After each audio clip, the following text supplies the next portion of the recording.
public. Do you have any inclination for that? He said 30 seconds. Have our discussion about the last thing on the agenda. Sharon? No, we'll do it. There we Okay. All right, folks, Morning. we're going to get started here. How do I get rid of that? Good evening, everyone. Good evening. At ease! You got a gavel there, Sharon. Yeah, good evening, everyone, and welcome this evening. So we have a very warm weather out there this today and yesterday, the hottest of the year. So I commend everybody for coming out this evening and getting out of the houses to come on down here, but at least we're air conditioned, so it feels pretty good. So with that, I'll call the meeting to order, and would you like to join us in the Pledge of Allegiance to the flag? I pledge allegiance to the flag of the United States of America and to the republic for which it stands, one nation under God, indivisible, with liberty and justice for all.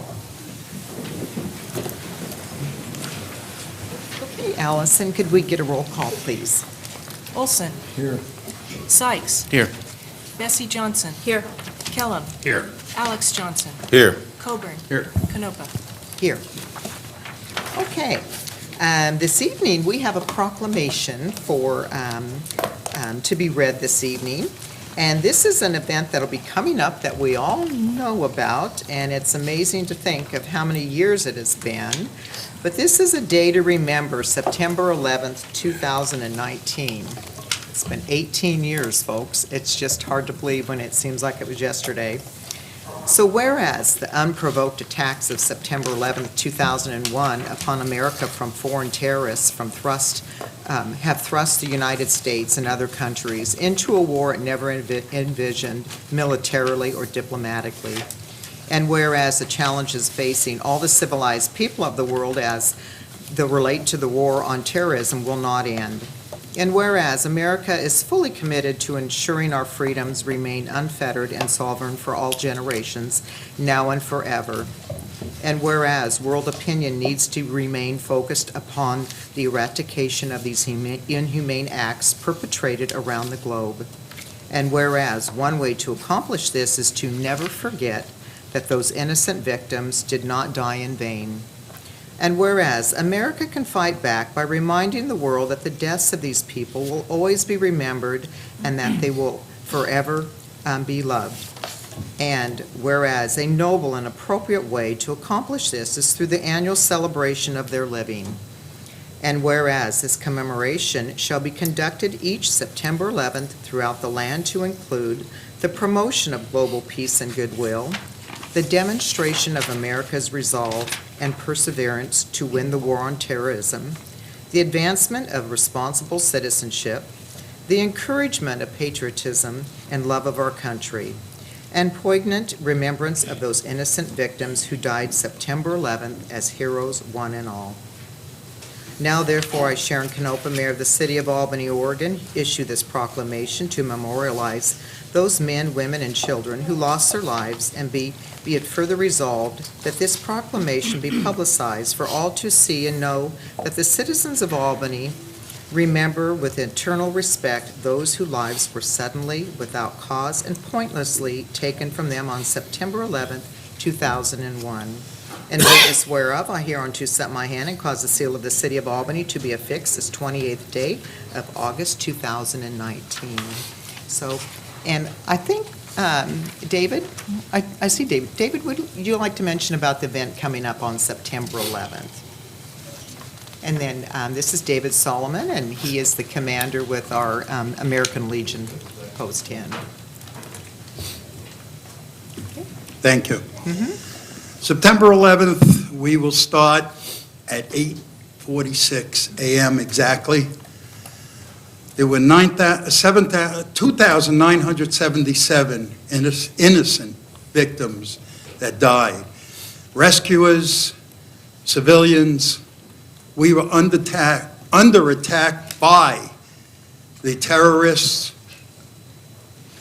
I was there.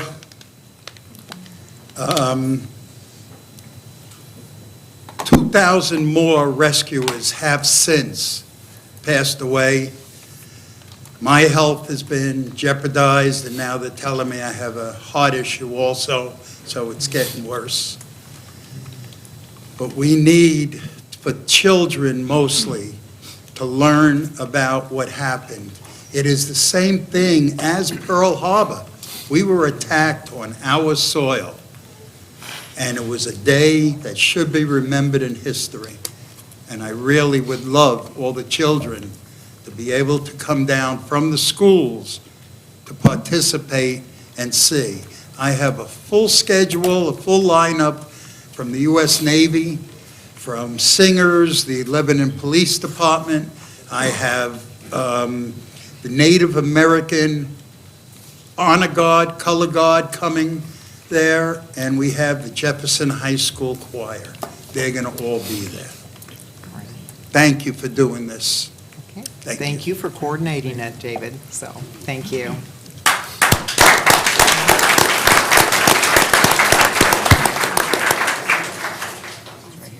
Okay, next is business from the public, and this is a time for if anybody wanted to come forward and bring an item to address with the council, to be able to voice a concern.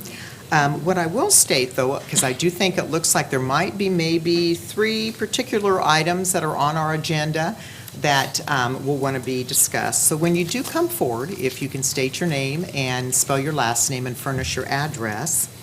If it is in regards to our budget, where we're at with the budget is going to be, the council has had a kind of whole list of cuts that are needing to be made citywide with all departments. And we went through a budget process this spring, and it was quite lengthy, and we went through trying to be able to, come up with balancing the budget. So I have seen many years of budgets, and we have cut back many years, ever since mostly the Great Recession, and found many cost-saving measures, whatever we could do to keep all of our programs whole. We're to a point, though, we have either one path of more cuts, or we have another path to look at bringing in additional revenues to the city. So that's sort of what the council's going to be looking at this evening, which is at the end of the agenda. And this is going to be kind of seeing sort of where we're at on what type of revenue enhancements that we could, the council would want to pursue. So that's going to be discussed. We've had some other meetings that has taken place of discussing some of our budget items. And Monday, we had quite a bit of discussion taking place, too, of some other revenue enhancements. But anyway, the main thing tonight would be is we want to hear from you and know what your opinions are. I do kind of ask that you try to refrain from not stating things when it comes to the budget of past expenditures that have been taken place or other expenditures in the city. It's very sometimes hard to kind of really know the difference between our budgets. We do have, many of our budgets are restricted funds. So say like water and sewer, you're not able to spend on any other city function. Our urban renewal has to be spent for urban renewal. It cannot be spent on operations like our library or pool or our police and fire. So a lot of the funds that we do have, they have a lot of restrictions to them. So if you can just kind of keep that into consideration when you do, come forward of your opinions over in regards to our budget with that. So what I'll do is I want everyone to you can come up and speak if you can sort of kind of keep it in a timely manner, because I know if everybody here is wanting to come up to speak, we'll be here for a long time. And us counselors are used to hearing everyone speak, so we kind of have a lot of patience. But you might have somebody next to you that might be really anxious to want to come up and speak. And if somebody is taking, a lengthy time, that might prevent them from being able to have the time to speak. So if you can take that into consideration with that. And then most, if you hear somebody that's already stated something that you that you already heard the same opinion, maybe you can just come up and say, I agree with so-and-so in regards to this issue on that. So, okay? All right, thanks. So I'm presuming first to come up, is that?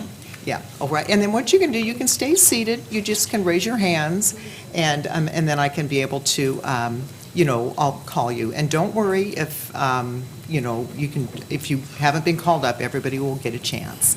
Okay, all right. I am Thank Jaya you. Concert Lapham, and I am with Valentina Soares, a Benton County resident.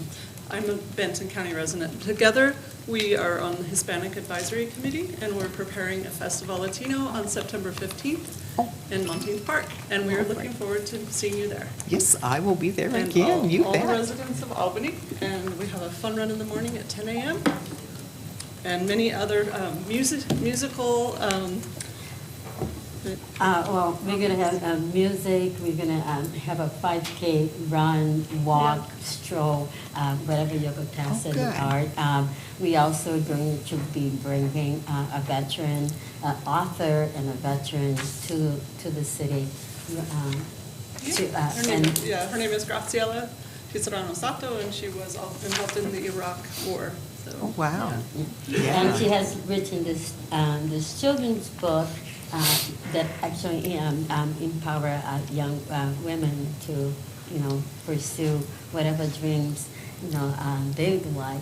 And she'll be here, and she'll be signing books and giving the books away to great. the community. So Thanks we've to been- the Albany Public Library. Yeah, and thanks to the Albany Public Library, that is also sponsoring her, and then, and in that page, as a citizen of Benton County that uses the library a lot. I'm a home visitor for Healthy Families of Oregon, so I fluctuate between the two counties, and the public libraries has been my home, especially the one here in downtown. So I'm also here because I'm concerned about the future of that library. Great, yeah. Thank Well, you. thank you for giving everybody kind of notice about the Festival Latino. So very fun event, good food, and lots of wonderful dancers, and, yeah, so thank you so 1 much. o'clock sharp, there'll be lots of music. We Yes. actually have a band starting at 10:40 as Oh, well. wow, wonderful. Thank you so much. Thank you. Uh-huh.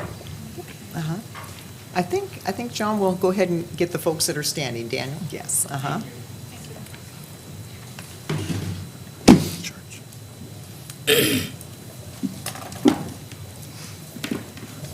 Hi, my name is Daniel Dietz. I live at 2818 Northwest Orchard Heights, and I'm a member of First Christian Church and the Starfish Committee at the church.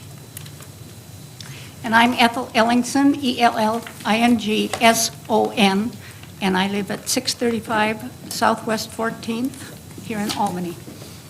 And I have some really good news, which is that we are not here to talk about the budget at all.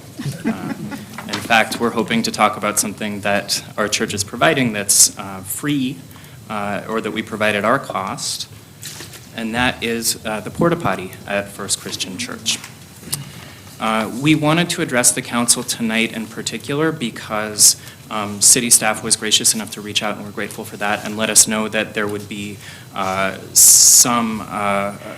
report made in the agenda for tonight's council meeting. So we just wanted to provide some context around that conversation.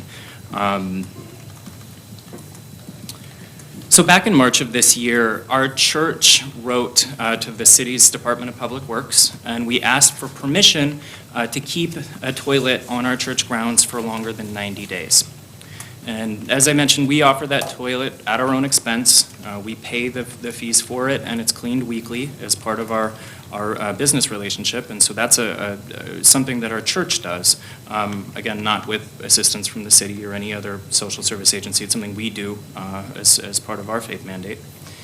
And I want to clarify, just with regard to some of the assertions in the staff report, that we have not been contacted by police with regard specifically to the toilet, nor have we received any kind of complaint.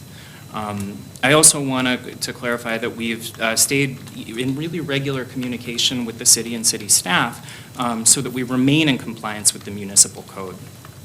So in response to our request for a permit to allow us to have the church, the city wrote to us and said that they couldn't grant a permit and that some kind of new ordinance would be needed. And while we disagreed with that conclusion, we came before the council to ask if the council was going to consider something like that, that the council appoint a panel of at least 3 people, including community members, and including at least 1 medical provider. And the specific reason that we made that request is that that's what's in the municipal code with regard to any issue around sanitation. And some of the other code and ordinance language that we've been talking about comes from that section. So at that point, the mayor directed city staff to make a report, and that's the report that's included in the agenda, and I think we'll hear more tonight about that. We have a couple of concerns about that report that I want to share, and hopefully those will be addressed. But one of the concerns is that instead of meeting with community members, such as our Heart community here in Albany, which is sort of a robust group that's participating in issues around homelessness, it looks like city staff really sort of conferred with leadership from the police and fire departments. And that makes sense because those departments do have contact with and do support our homeless communities. But I think it's also fair to say that those departments may not have the same perspective with regard to the homeless community as social service providers here in Albany, or even as medical providers who might be a little bit more able to address some of the public health concerns related to sanitation and related to public restrooms. So we are here tonight to reiterate our request that the council appoint a panel of community members, including service providers, and specifically including at least 1 medical provider. And the reason is because this is an issue related to health and sanitation. We also want the council to know that we care about this issue and we're still here and we're committed to it and we're showing up, right? This is something that we're doing because it's an act of faith for us. So we're grateful that the city is also exploring the issue, putting resources into the issue. Although we're not asking for resources to be put into the issue, we're asking really just for the space to do what we think is right for our community. I also just want to say that with regard to the proposed language that's included in the staff report, we urge the council to be really cautious and give really careful consideration to the language that's recommended by city staff. Our sense as a church is that that language, which says that we would not be able to provide this service, is really not offering support of our homeless community. It's limiting support for our homeless community. It's keeping us from doing this small thing that we're trying to do. It would also keep us from fulfilling our mandate as a people of faith. So our church's elders have prepared a statement, and they're going to share, or Ethel will share a little bit more about how this service grows out of our faith. Yes, this is from the elders of the First Christian Church in here in Albany, and I am chair of that group. As Christians, we are charged with the well-being of our neighbors, particularly the most vulnerable. The least of these are brethren. With that charge in mind, when we understood our neighbors needed basic sanitation facilities, we put up a porta-pot. This action was taken with the official approval of the Albany First Christian Church Board in conjunction with the Albany United Presbyterian Church. This accomplished 2 things. First, it gave our neighbors a dignified place to care for their basic needs. And second, it prevented our preschool from having to deal with excrement on the grounds. From the beginning, our porta-pot has been lit, well-maintained, and appreciated. We know there have been problems with other portable toilets in the past, but ours is valued and it's cared for. We have had no problems with vandalism or any other issues. Perhaps our lack of problems has been because of the relationship that we have developed over the years with the unhoused people in our town. Over many years, our community meal has been bringing us together in developing a mutual respect. We have come to recognize each other as fellow children of God and work to treat each other accordingly. In fact, this is our moral responsibility. As a church, we do our best to feed the hungry, clothe the naked, and provide what comfort we can for the people who live hard lives on the streets. Not to address these needs is to increase their degradation when it is within our power to improve their lives. We, the First Christian Church of Albany, Oregon, are not able to solve all the problems in the world, but we are required by our faith to address the problems that are within our scope. Thank you. Thank you. I want to say before we finish, and we'll try to be brief, we're also joined here tonight by both of our pastors and by a part of our church community and part of the Tuesday meal community. And I would just ask that everyone who's here from First Christian or from the Tuesday meal, if you could just stand up to show the council your support for what we're trying to do. Thank you. All right, thank you.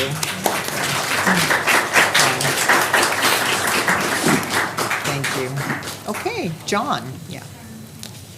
And also, part of our rules, I know you probably can't see them on the walls, but it is to try to refrain from clapping too, so. I won't clap. Yeah, thank you. Hello, John. I'm John Byrne. I live at 705 6th Avenue Southwest. I am a member of the Albany Public Library Foundation, and I've come to talk in favor of the Carnegie Library, but I've actually come hopefully bringing attention to the fact that the Albany Public Library Foundation brings assets, money to the city for the operation of the Carnegie Library that would be jeopardized if the Carnegie Library isn't there. I have provided earlier to the city manager copies of a short memo about the money that has come out of the foundation over the past few years. I'd like to approach, I think, the note takers over here and give extra copies if they have that one, yes. In case people need them. I want to take everybody back a long way. I want to take people back to 1993. When I was just born, just at the beginning. There was an issue there. The old new library was built about 20 years earlier. There was an issue in 1993 about closing the library. There was a bit of a challenge at the time, and the challenge was accepted. There is a memo here that I have provided the city manager, and I only have 2 copies of it, unfortunately, but also give it to the note taker. Minute taker, I don't mean to insult anybody. For the community to raise $700,000 to supply an endowment, as it wasn't called an endowment, but it was essentially an endowment to provide funds to help maintain the Carnegie Library, the old part of the library. And you'll see if you read this, that at the time this memo was written, there's also discussion of the value of the library, but there's a discussion of the fundraising. They were at about $100,000 at that time the memo was written. Subsequently, the money was raised. It is still in existence to this day, and if you look at the other memo, I don't have the amount that's in the endowment, I call it an endowment, the amount that's in the fund, but it is in the neighborhood of $1 million or $1.1 million. It goes up and down according to, according to how money goes up and down.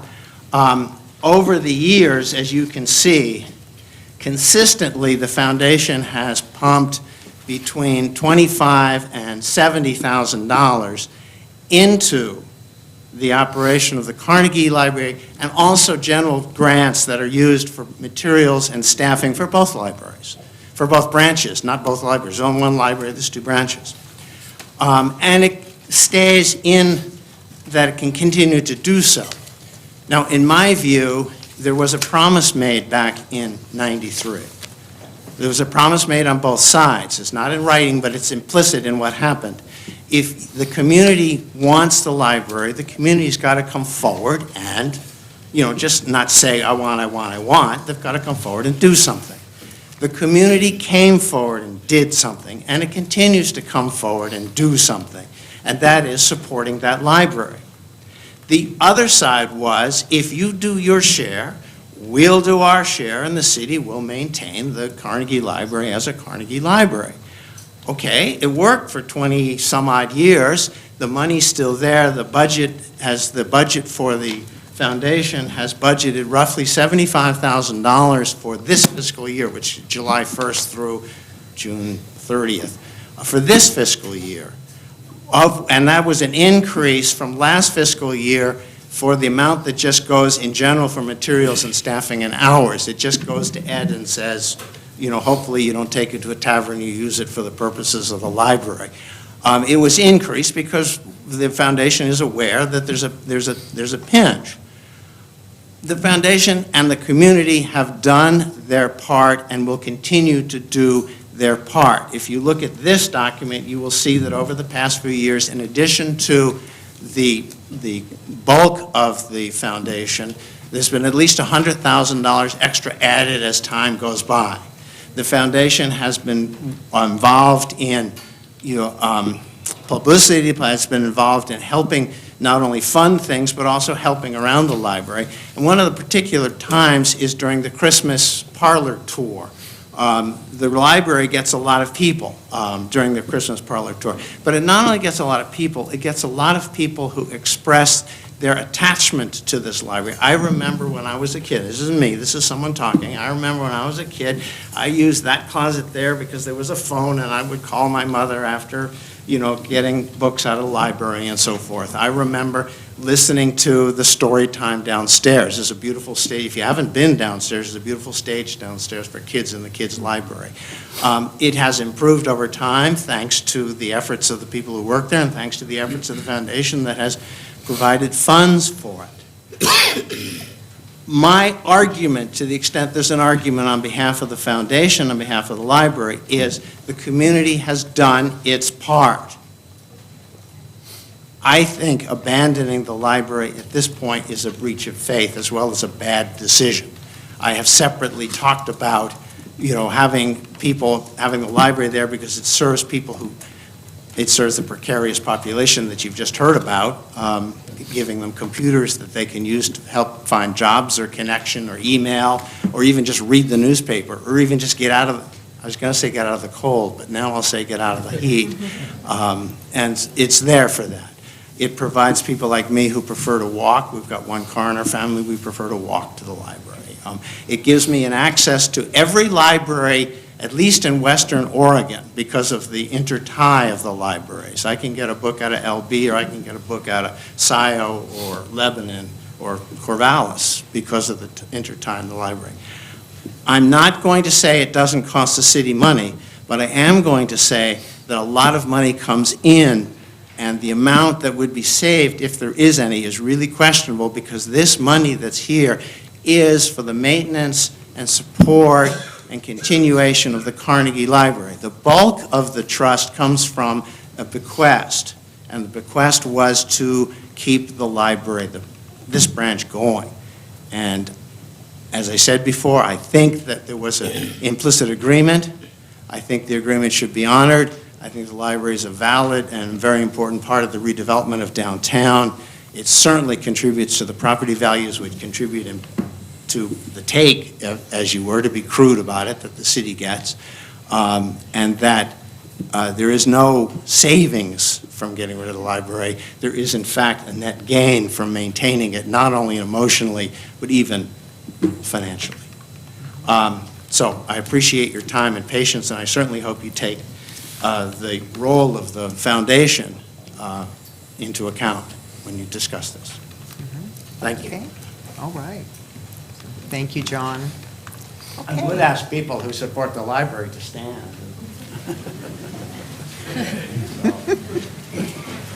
Looks like everyone almost, yeah. Yeah. Yes, sir, in the back. And then, Good afternoon, Mayor, council members. My name is Renee Pearsall. My address is 1525 Maple Street, Southwest in Albany. I love our area. I'm here to talk about the runaways, that consistent problem that we have. Talk about the runaways. My son ran away from Oregon Youth Authority and has been hiding out here. Local people keep hiding him. I know there's resources that are slim, and I understand that, but there's no connection between the Oregon Youth Authority, Albany Police Department, Lynn County Sheriff's Office. There's no branch of information being shared. I made a request on Albany Happenings, and 40 people contacted me. One person contacted me, and her son's been missing for 5 years and gotten nowhere. My son's been missing for going on 2 weeks. It's all runarounds. They are staying at drug houses. The people are feeding them the drugs. feeding them the weed, and then you have your cry break grows up. As a parent, I want to break down the door and take my kid, but I can't figure out which houses is hiding him. Every time someone checks for him, they move him to another house. I ended up having my son left Oregon Youth Authority Parrot Creek. He wasn't even supposed to be placed there. That place was for sex offenders, assault. My son got assaulted from there. He gotten beat up. He's gotten bruises, and he doesn't trust me anymore. I told him to trust the system. The system is failing the kids here. School is starting soon, and in our area, all the little kids are always in that area. I understand I made a call to the Albany School Board. I haven't received any word about what their attendance are, because if you look at the attendance, those are the runaway kids. I'm concerned with my kids and a lot of kids in Albany. I don't understand why we can't get a board together or some volunteers and say, look, as Albany, we're not going to tolerate you hiding our kids, feeding them the drugs. We want to hold a standard here, and that's what I want to address to you guys, because I'm feeling there's no standards. There's no, like in Utah, you cannot harbor a kid. You go to jail. You will go to jail if you harbor a kid, and there's no standard or no law here. And if the council could help us, I've talked with the police department, shared my concerns. I'm going to be talking, giving them more addresses, but there's got to be a community standard here, and communication between these agencies. There's none. There's no communication. And I'm also upset because they found a body of a kid that was missing through Oregon Youth Authority 8 years ago. It was still in the runaway. There's no accountability on none of these agencies with our kids. I want to start with the police department, get the kids out of those houses, because if you look at Albany happenings, there's always a runaway report there, and it's getting to the point of ridiculous. Thank you. If you guys could help, that'd be great. Thank you. Well, yeah, this is a new issue, Renee, so this has never come to the council before, so the police will be. Did you get my message? I didn't get, no, did you leave a message? I Or, did. I really didn't want to air my dirty laundry, Yeah. but Would you leave it on? it was actually, I left it when I was dealing with one of the runaway houses like 2 weeks ago.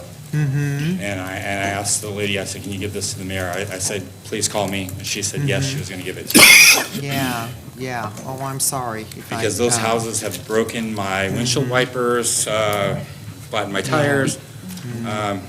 It just goes on. I get everybody's, I get everybody. We're not trying to say we're better. We're just trying to help. And especially with the kids, the homeless people the kids will steal something and they'll say, go give me a beer or cigarettes, and they'll do it. I mean, we need to do at least something here to say our community cannot support, have the runaways. Yeah. I mean, accountability for both the parents, the Oregon Youth Authority, Albany Police Department, Sheriff's, Lincoln, everyone. Yeah. Thank you, guys. Well, I'm so sorry. And then, Excuse me. and you can get the contact of Captain Lynn back there. I did, yes. Be able to see if he can assist you, so. So could you do me a favor, send me an email? I'm friends with the Deputy Director of Oregon Youth Authority. Really, because I can't get him to call me back. Well, it's a she, and Oh. I will get you the contact information for that. All right, I will Yeah. forward that. I'll send you an email. Okay, all And right, I'll send okay. you one too. Thank you. Thank you, Renee. Yeah. Thank you. Okay, thank you. Thanks. Okay, I think there was a hand up over here first, or Lisa? Lisa, okay, she's first, okay. Were you wanting to come up too, Lisa? Yeah. Yep, okay.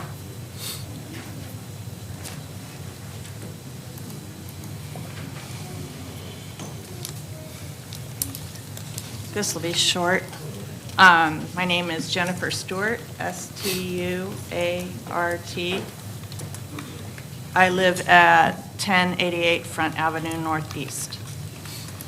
And I'm just going to read the letter I wrote for all of you to the Albany City Council.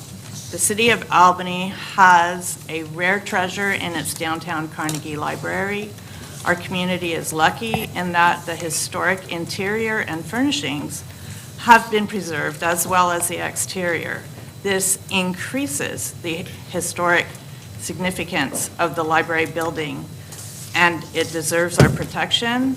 I believe that this significance would be lost were it to be repurposed. My grandchildren can come to the downtown library and experience the same feeling of wonder and connection to past generations that I did when visiting the Carnegie Library as a child in my town. I would like to keep this experience for generations to come. This city has shown a deep appreciation for its history. Please don't throw away this gem. The best way to preserve Carnegie Library buildings is to maintain them as working libraries. Thank you. Thank you so much. Okay, Lisa.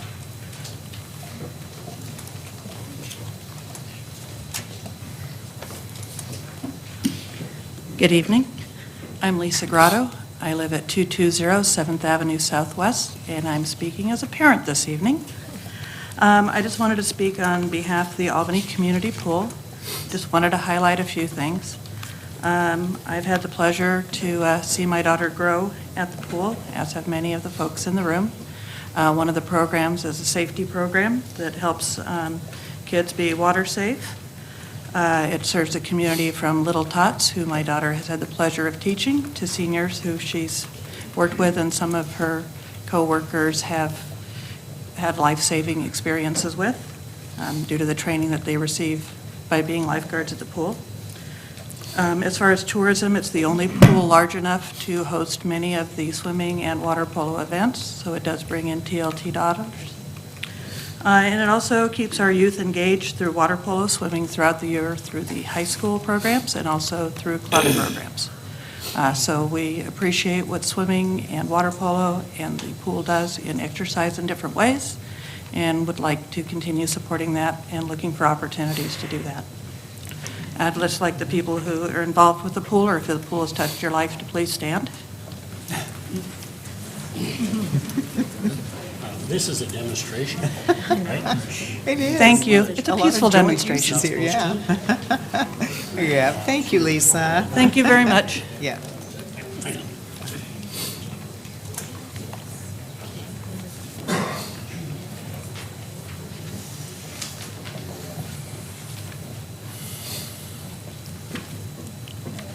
My name is Monica Weber. I live at 210 Fulton Street Southeast in Albany.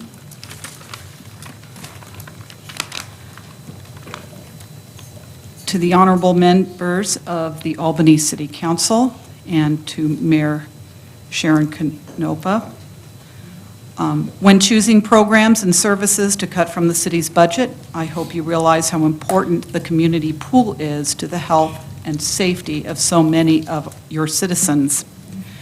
My personal story concerning the pool involves a chronic back injury that at times has left me bedridden and in extreme pain. I've been dealing with this issue since 1993, and the one sure road to recovery involves getting into the pool as much as possible.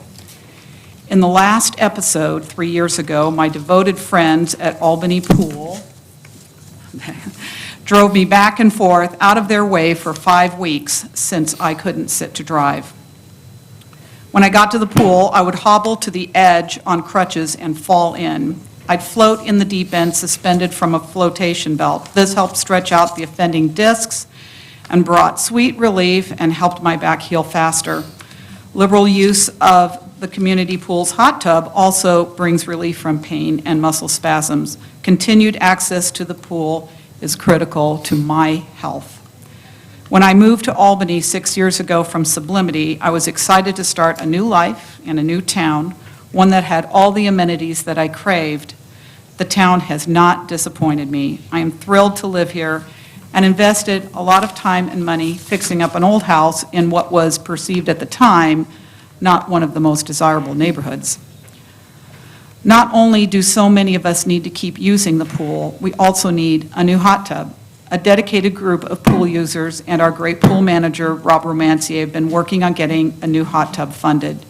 Knowing that budgets are tight and there is need for funds in every facet of city services, we are seeking grants, accepting cash donations, and putting on various fundraising activities, such as an ongoing can drive. We are not asking the city for money or requesting a bond measure. We have been quietly working on this project for the past 4 years. We are now at the point where we have plans, we are getting cost estimates and applying for grant money. I and many others would be completely disheartened knowing our efforts would have been for nothing if the pool closes. Thank you for your time. All right, thank you, Monica. Okay, yes.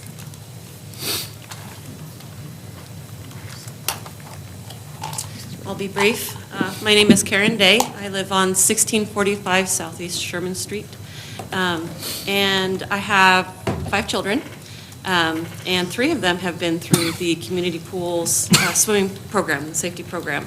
I absolutely love it. I've only lived in Albany for about 8 years, and taking the kids to the swimming pool is something that we prioritize. The kids absolutely love it. They don't play in sports. They don't do any other extra activities, but they love swimming. And it's been wonderful watching my in-laws have a pool. It's 4 feet deep, and it's awesome to see my kids who've had the lessons be comfortable and capable. And especially here in the Willamette Valley, we have a river, you know, that we live close to the coast. The valley floods a lot, so honestly, water safety is something that is really a huge priority. And me and a lot of other young mothers would rather, you know, we understand, you know, about budgets, but we would rather see a rate increase for the community pool than to have it cut. It would just be traumatizing. I have 2 more kids that I want to put through the program, and I would love to take advantage of the water aerobics when I get out of the infant stage, which I'm still in. I have a 6-month-old, so she hasn't gotten there yet, but we'll get there. So yeah, I think it's a wonderful asset to have, and I would ask, please, you know, public funding, if we could do that. Like I said, I know that we have the YMCA, but I don't have an account there, and I don't feel like I should have to get one just to put my kids through swimming. It's nice having the pool there where if you can't make it one month, you can always go the next month. So the YMCA would just not be a good alternative for us. So thank you very much. Okay, thank you, Carrie. All right, anyone else? So, yeah, Maura? And I think there was a hand on the right, too, so maybe next, yeah. I'm Maura Wilson. I live at 624 Broad Albany Street, Southwest. So it's interesting being on this side of the dais because it is scary looking at you all. When I sit at Kara, I think we're just, your neighbor. We're just friends and neighbors. But yeah, it should be your comfort zone here. So It's okay, we're nice. I know that, but it's still scary. Anyway, I want to voice an opinion, having spent some time looking at, and it's not in depth, what you all do and the time you put into understanding these issues is simply amazing. But what I've been able to piece together is that you face a real dilemma. You have to come up with a budget that works for the city. And you understand, because you live amongst us, that there are passionate things that we all feel about certain things in our community and that mean a lot to us as individuals or family or business users or just everyone in the community. But it seems to me that the cuts that you all are considering are just a drop in the bucket of what is needed in order to fund the city of Albany to the level that needs to be funded, whether that's repairing roads or maintaining parks and recreation facilities or the whole gamut. It seems to me that what you face is the hard decision of how are you going to get more revenue in. That these little cuts here and little cuts there might help this year, but what about next year and the year after and the year after? I'm trying to learn a little bit about the PERS situation, which I know is not the only thing that has affected the budget, but it's a reality that all of Oregon's going to be living with for the next decade or so. And so I just feel that you have got to come up with a plan that is going to provide sustainable, fair, equitable, across-the-board increases in revenue so that we can continue to make Albany what it is. Most of you know I moved here 12 years ago and should have moved to Corvallis or Philomath because that's where my husband worked. But we came through Albany, and the small town atmosphere, the friendliness of the people, the Carnegie Library, the resurgence of downtown is what absolutely sold us. And I like to think we've been good community members. We bought a historic home. We're about to sink $12,000 into repairing our front porch. We put $20,000 into it last year out of our own money. We are giving back as much as we can to preserve our city. So it means a lot to me to see our city continue to prosper. Talking about things like we don't need flower baskets downtown, or that's not going to solve what it is that you all have to face. So I want to encourage you to make the hard decisions and to look at ways that you can bring about an increase in revenue so that you don't have to be sitting here listening to plaintive pleas to not close a pool or close a library. Thank you. Question? Okay, yeah. Uh-huh. I think you're spot on. Problem is, the question we have, we can either raise people's taxes or we can cut the services. Now, that's it. So, who wants to raise the taxes? Your taxes, not somebody else's. Okay. Who wants to cut whatever can be cut that doesn't affect very many people? Not very many people. Now, you do this at the Chamber of Commerce, and it's exactly the opposite. Because they're the ones that end up paying the taxes a lot of times. But that is exactly, excuse me, stop. Wait, wow. Okay. Come on. Let's tone it They down. paid, a lot of people with a lot of money pay a lot of taxes. That's why they get bigger tax refunds. Let's But keep bottom it line, civil. Mhm.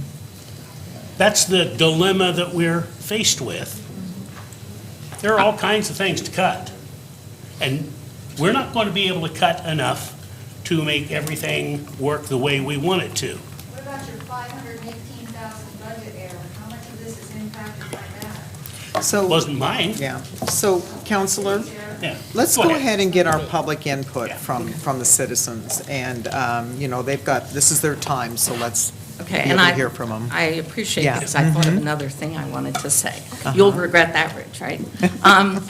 And that is that I do think increases, I wish you could come up with things that all of us contribute to, not just the property owners, not just the business owners, but people that drive their cars, people that come into town to go to concerts. As we were talking, Bill, we don't have a sales tax in Oregon, and yet there are people that come in and use our resources, that pull off I-5 and take advantage of our businesses right there. And I think that is what we should be looking at. How can we get funding that comes from all people, not just business owners and not just property owners? Thank you. Okay, great. Thank you, Maura. Yes.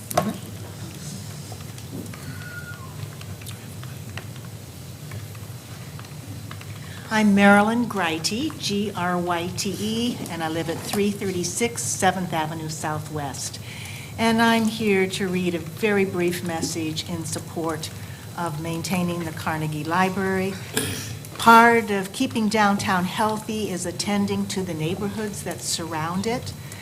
And my hope and request is that we continue doing everything we can to make the heart of Albany appealing, and maybe especially to younger families, and especially as more homes of the longtime and often aging residents become available. I think the local school, library, pool, parks, businesses, carousel, movie theater, cafes, they all are part of the appealing draw. and it would be short-sighted to diminish any of this. Families living near downtown is what will keep downtown vital in the years ahead. Thank you. Thanks. All right, thank you. Okay. Oh, yes, yes, kids.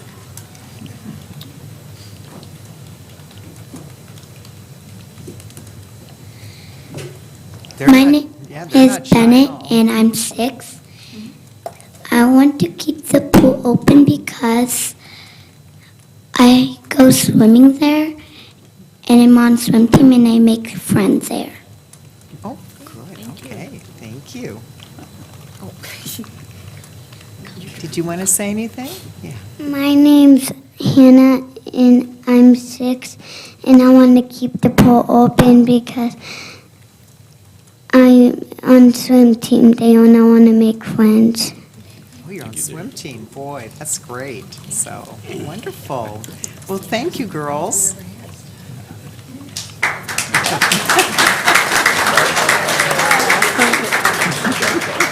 Good job. So, we'll let other people be able to speak then first. Uh-huh. It was about the taxes. Uh-huh. You need to come to the podium so that Mike will pick up? Yeah. Just do it real quick. Real quick, yes.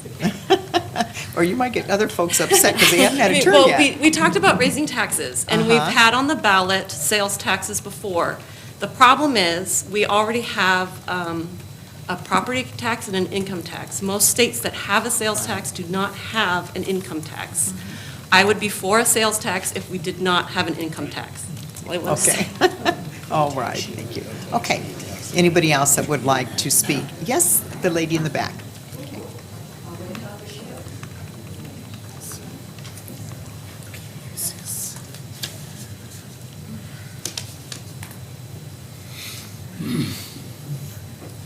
Hi, my name's Alexis Rist, R-I-S-T. I live at 310 Northwest Green Acres Lane in Albany. I was wondering if it's appropriate to ask a question here at the podium. Yes, go ahead. We don't want to have this like as a debate forum or anything, it's more for providing input, but yes, what's your question? My question would be if we decided to close the downtown library or the Albany Community Pool, what are we going to do with those spaces instead? None of that has been discussed, because there's been no direction of making a decision to close either one. They were just options put out there to the council for looking at cuts and for us to look at new revenue sources. So there has not been any conversation of what would be the future use of those facilities. That's if they closed, yeah. Okay, so maybe this is along the same lines, but maybe you haven't had the conversation yet, but if these particular community locations are using our funds, if we decided to close those, do the funds end up kind of getting us out of the red or the black, or are we going to use those funds for something else? So, general fund, for everyone to know, is property taxes do not even fully fund police and fire services. So it takes all other revenue sources like franchise fees, state revenue sharing, user fees, donations, all of that to pay for general fund services. So general fund is your police, fire, library, parks, and recreation programs. So all of that is to be paid for out of the general fund, which I said does not, property taxes do not even fully fund the police and fire portion. So making the cuts back would be, the money would be in the general fund to be able to maintain the rest of the general fund services. So we're having to also be faced with cutting back on our police and fire. So, and that is a community safety, that's our public safety. So that's why we have a lot of choices, tough choices to have to make to try to balance all the needs of the community. And when you have a growing community that we have really experienced, the more people, the more population, is more demand on the services too. So it makes it still more challenging to be able to have the additional funds to provide all the services. So we want to keep our community very livable, and the fun community it is. So that's what we're really trying to kind of weigh and come up with a good balance of how are we going to be able to meet the needs of the community and keep all of our programs whole, so. Well, Mayor, to Okay. your point, I mean, right now, we're down, 4 police officers on the street. They're not gone now, but they're going to be retiring, and it takes 9 months to a year to train someone if you don't pick somebody from another city. So if we don't do this in a year, we're going to be down 4. And staff is going great guns trying to find the money to make it whole. Haven't found it yet. That's the position we're in. Thank you for your time. All right, thank you, Alexa. Okay, anyone else? I thought I saw, yes. And then the gentleman in the back. Vicki Jones, 1187 Northwest 21st. I'm listening to this and I'm feeling as if this is a trend that we are seeing. We are losing our preschool. We're told the city doesn't want anything to do with education, and yet the Parks and Rec program largely is an educational program. We have jazzercise, soccer. We may lose our library. That's something else youth do. Many kids love to read, and it's something parents can be involved in. We may lose our pool, where many kids are involved in athletics. And I'm wondering, what are these kids going to do? Where do you start when you want to combat homelessness? Where do you start when you want to keep kids involved so they're not involved with drugs and they're not running away like that poor man that was here with his situation? We're really moving backwards here as a city. Our population is increasing, but we have less money. There was a $518,000 budget error in the spring. Is that impacting this? If that error had not occurred, would perhaps we still have these programs? But we're really moving in a negative direction. So when we get down the road and there's more crime, more homelessness, more youth out on the streets, you will have contributed to that with the decisions that you're making now. And it's really sad. It makes this a very unappealing place to live, thinking about what this place is going to turn into. So I would hope you would consider education and consider keeping some of these programs. I mean, shutting down a library, one that's endowed, or even taxing nursing home beds, that's a pretty horrific thing to do to the elderly, too. I don't understand the direction you guys are moving in. And I'm hoping next election we get some young people, some young blood, fresh people up here with fresh ideas that will start managing this a better way, because I'm not seeing it with you guys. Thanks. So, thank you. Not all of you anyway, there are a few of you. Okay. Anyone else? So, yes, sir. Sorry, I almost forgot you.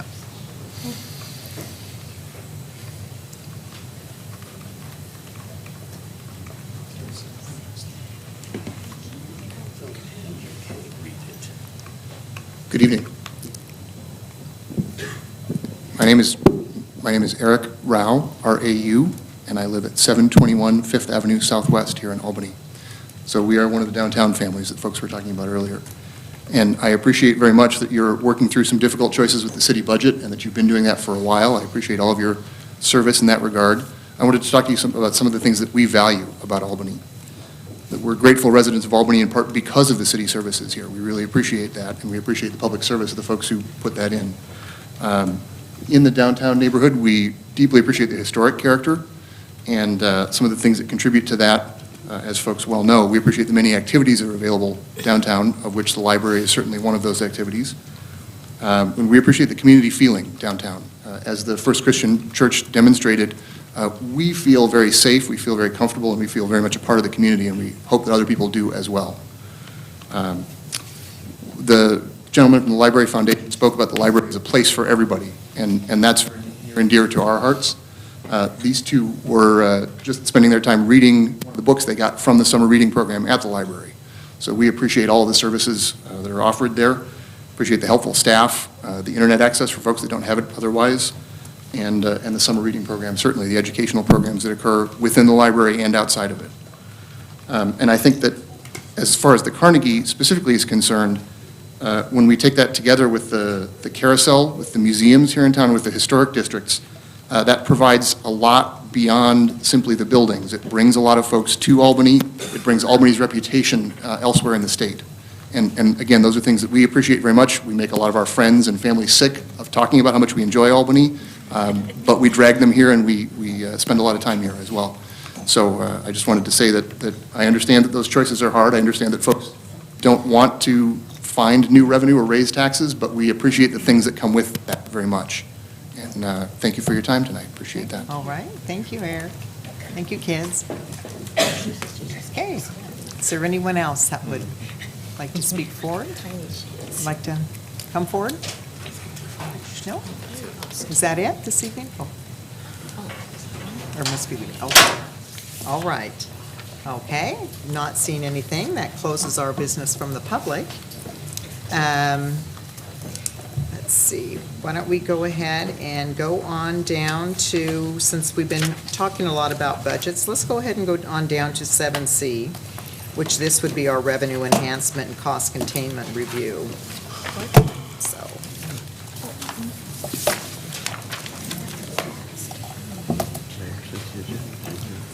So you might want to stay if you're interested in the budget and where money comes and where it goes.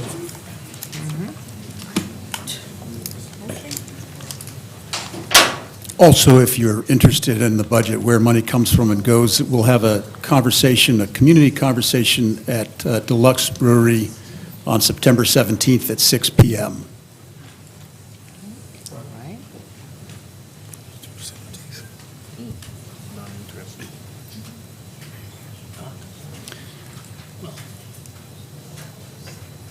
Okay, good evening, Mayor and councilors. Jorge and I will put this together for you. Jorge will handle the IT part, which is absolutely appropriate. As you'll recall, following the development of our current budget, Council has tasked staff with brainstorming a list of revenue enhancement proposals. Recognizing that budgets can also be balanced by containing costs, cost containment proposals were also to be considered. We compiled a list and presented it to Council for initial review and to spark a discussion about the way ahead. At a prior Council meeting, the proposals were described, and the Mayor conducted a run-through in which councilors provided their initial input. As a result of this process, several proposals were eliminated. I then provided you with a revised list that noted those proposals which had been eliminated by the first review, as well as those that were already underway, and those have been removed from the list as well. The revised list was then ranked by each of you, and it's that combined ranking that we have for you tonight, which you see up there now. Okay. Let me know when you're happy with that, Jorge.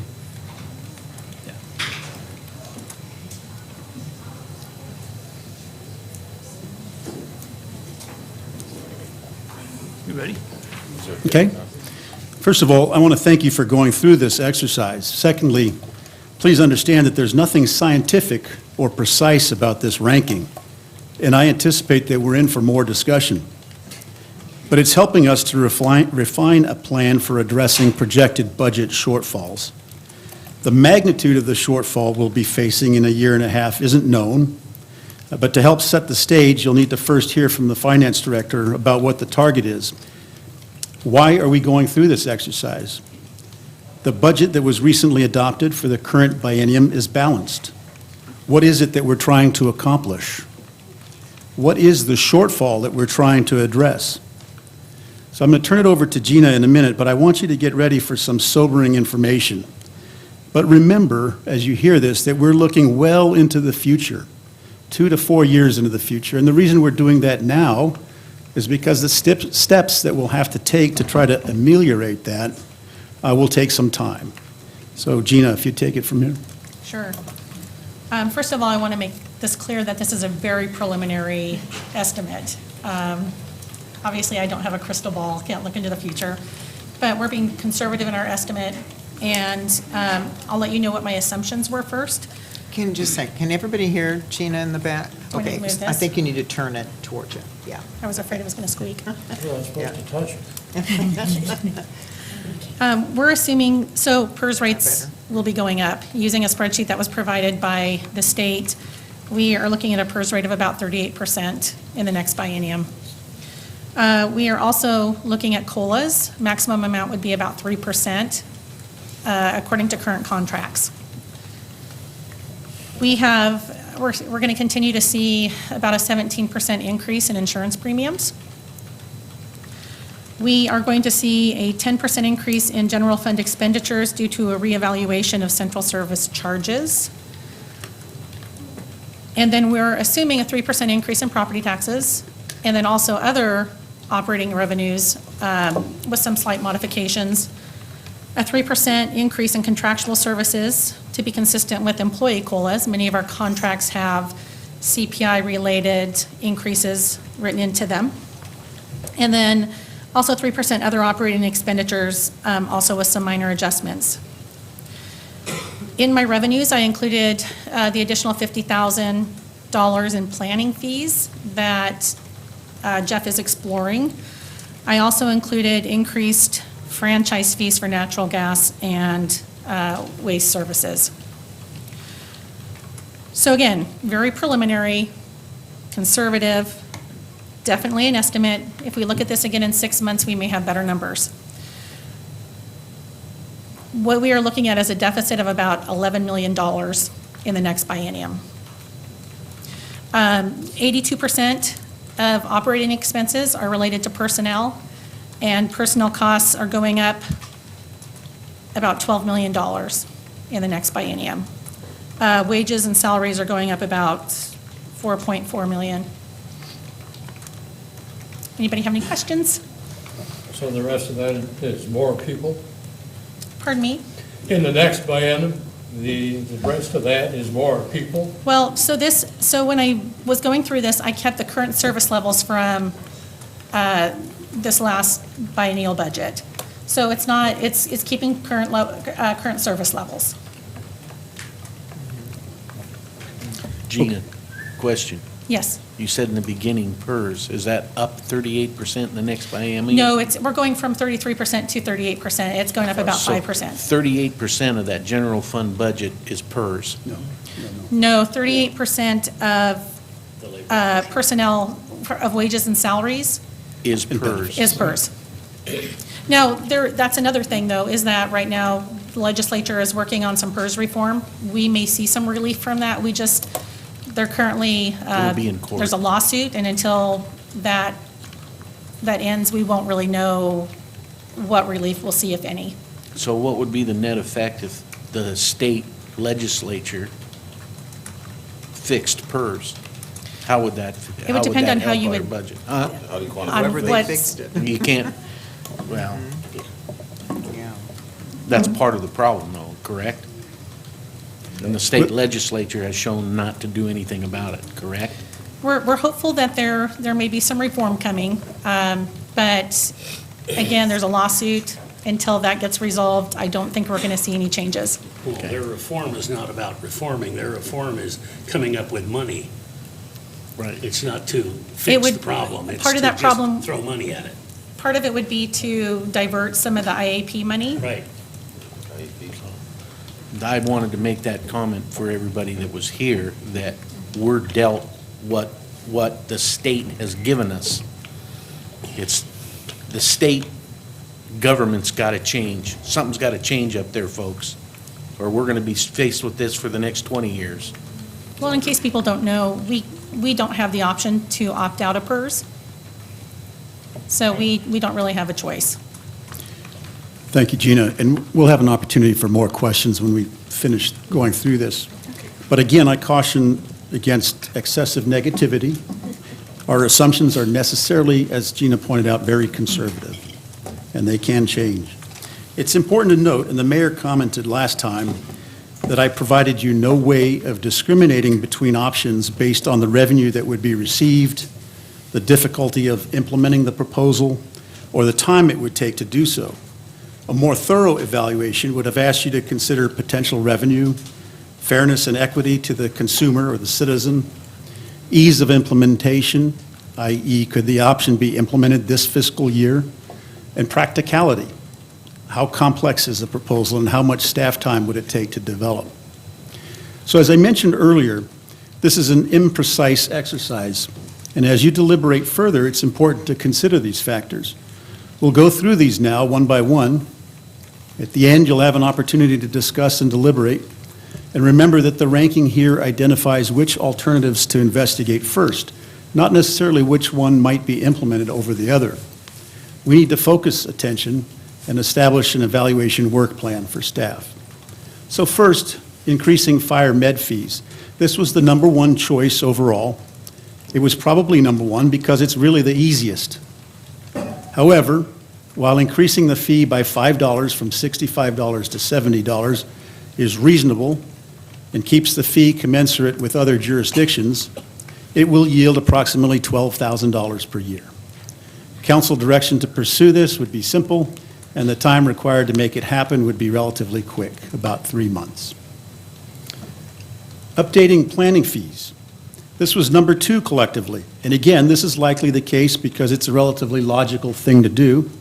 However, it's not as simple as raising fire med fees. As you heard from Jeff Blaine on Monday night, inflationary adjustments were made previously this year, increasing fees by 7.5%. However, Jeff also pointed out that fees should be periodically reviewed in the context of how well they're meeting cost recovery objectives. Jeff posed the question, what is the appropriate cost recovery target for planning permit application fees?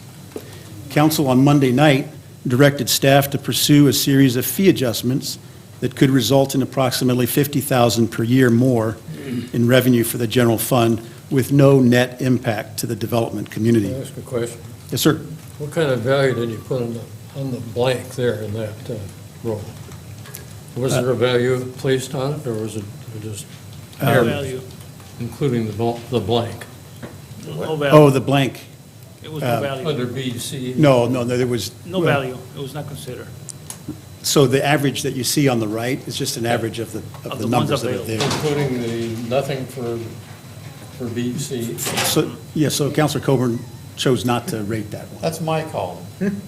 Well, maybe you ought to make it a 9 or a 10. Like I said at the beginning, this was very imprecise. There's nothing scientific about it. So And the reason I didn't put a number there in terms of a priority is because I made the assumption it was a given. There's an annual adjustment in planning fees that, and Jeff just mentioned Monday, it was 8%. I didn't really see that as an option. It's already happened. yeah, I don't, it's really not a problem. So it wasn't a high priority if it's Right. already happening. So I'll continue on that.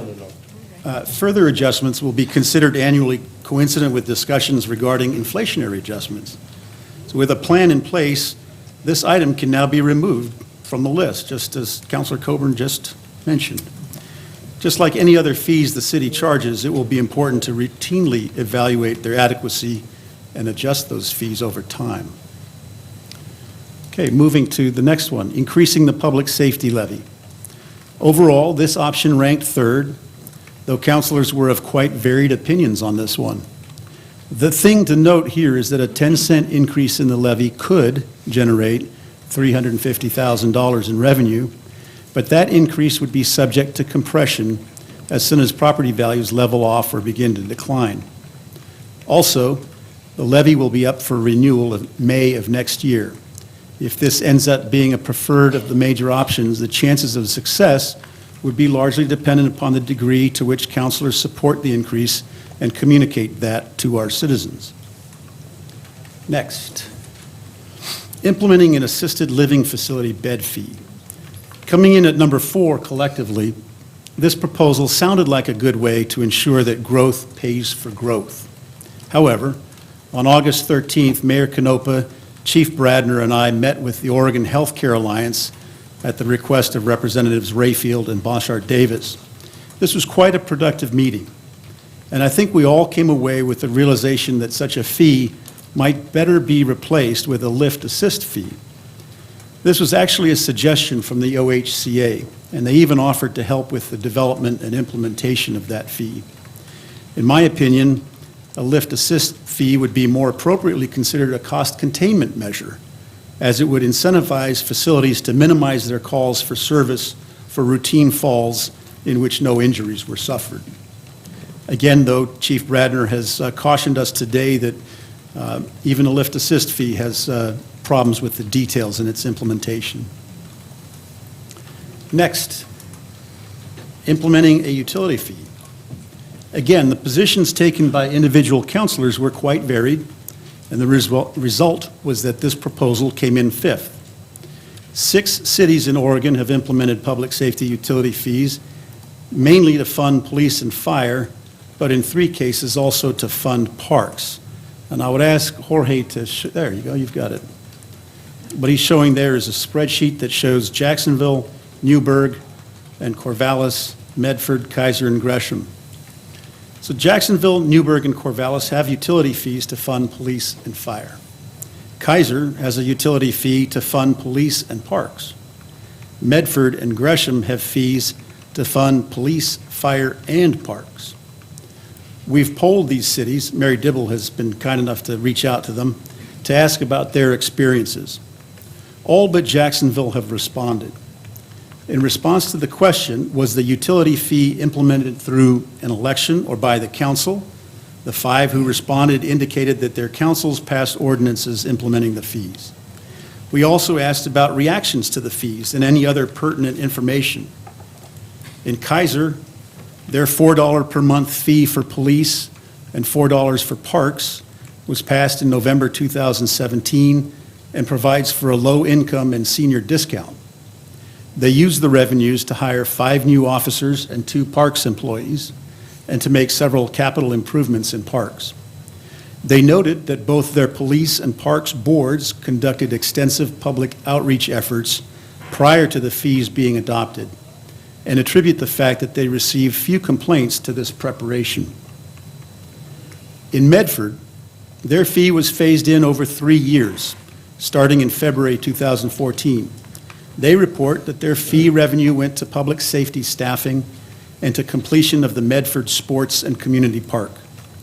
They also note the importance of outreach and education, but their emphasis in outreach was on using their website.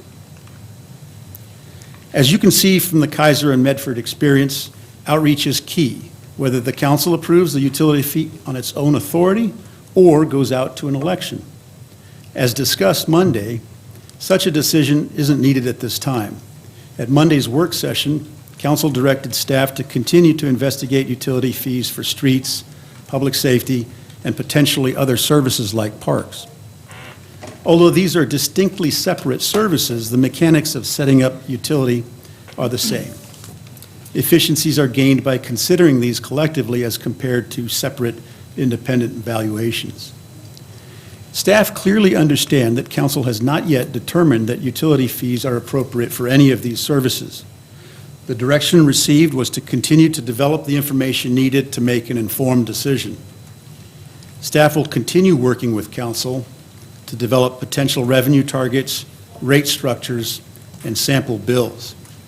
Once complete, council can determine whether to pursue implementation, and if so, how to go about it. Back to the, there we go. Question. Yes, sir. Peter, so you mentioned several cities use a utility fee to at least help fund or partially fund police and fire. Of the cities that do that, do you know if they also have a public safety levy? That I don't know. Some of them also have a transportation utility. Because I would be curious to know if cities, you know, we have a public safety levy. Right. If there's cities that have a public safety levy and a utility fee that is also used for police and fire. I mean, they've got 2 different sources of revenue there. 3? 3 if you count the general fund. Right. And one of the, from a staff perspective, one of the intriguing ideas was to establish a utility fee and stop the public safety levy. Because the utility fee is much more reliable, it provides a consistent revenue stream than, and it also eliminates the need for every 5 years to vote. To keep going Every back. 4 years is 5 At years. 4 years. Do it the year. Right. So in essence, you'd be trading one for the other. But we haven't done the work to figure out how much that utility fee would have to be to fully replace the public safety levy, and remember, that would only get us to zero, net zero. So, All right, thank you. okay, the old police station sale proceeds. This potential source of revenue is not actually a recurring source of revenue, but a one-time source of funds. The logic was that these remaining funds from the construction of the police and fire stations, about 900,000 if I remember correctly, currently dedicated to debt service per council resolution, as we've discussed, could be redirected and applied toward police department equipment replacement, which in turn would allow a reallocation within the police department to address staffing shortfalls. But again, these are one-time funds, and any staffing restoration would need to be supported in the future by a source of recurring funding. Next is the soda tax. As you can see, councilors were quite spread out in how they rated this proposal, but the end result is that it was rated near the bottom of the list. As a tax, this proposal would have to be referred to the voters. And I really have no more by way of illumination on that, but again, it's something we can continue to pursue. Next is the Indigent Defense Fund. Also at the end of the list is the Indigent Defense Fee, more appropriately, with no councilors rating this in their top three. The idea of this fee, nominally $25, is that it would be assessed to defendants who plead guilty or are convicted of their charges. Please let me note that this is a good idea, in my opinion. We're talking about implementing cost recovery measures in almost all departments. Providing indigent defense is a very important function in our democracy, but the costs of doing so continue to rise. A fee such as that proposed here would help to fund these increasing costs, which are supported entirely by the general fund. It's important to note that this is not a fee borne only by indigent defendants. It would be paid by all who plead guilty or are convicted. The last one is a bond, and we heard from Stacy Belcastro on Monday night about a potential street bond. You'll remember that we included it on this list of revenue enhancements because of the fact that it would add to the burden on citizens. However, as a source of capital funding, it should really be considered in its own category. Okay. Again, because balancing a budget must consider both sides of the equation, revenue and expenditures, you were also presented with a list of cost containment proposals.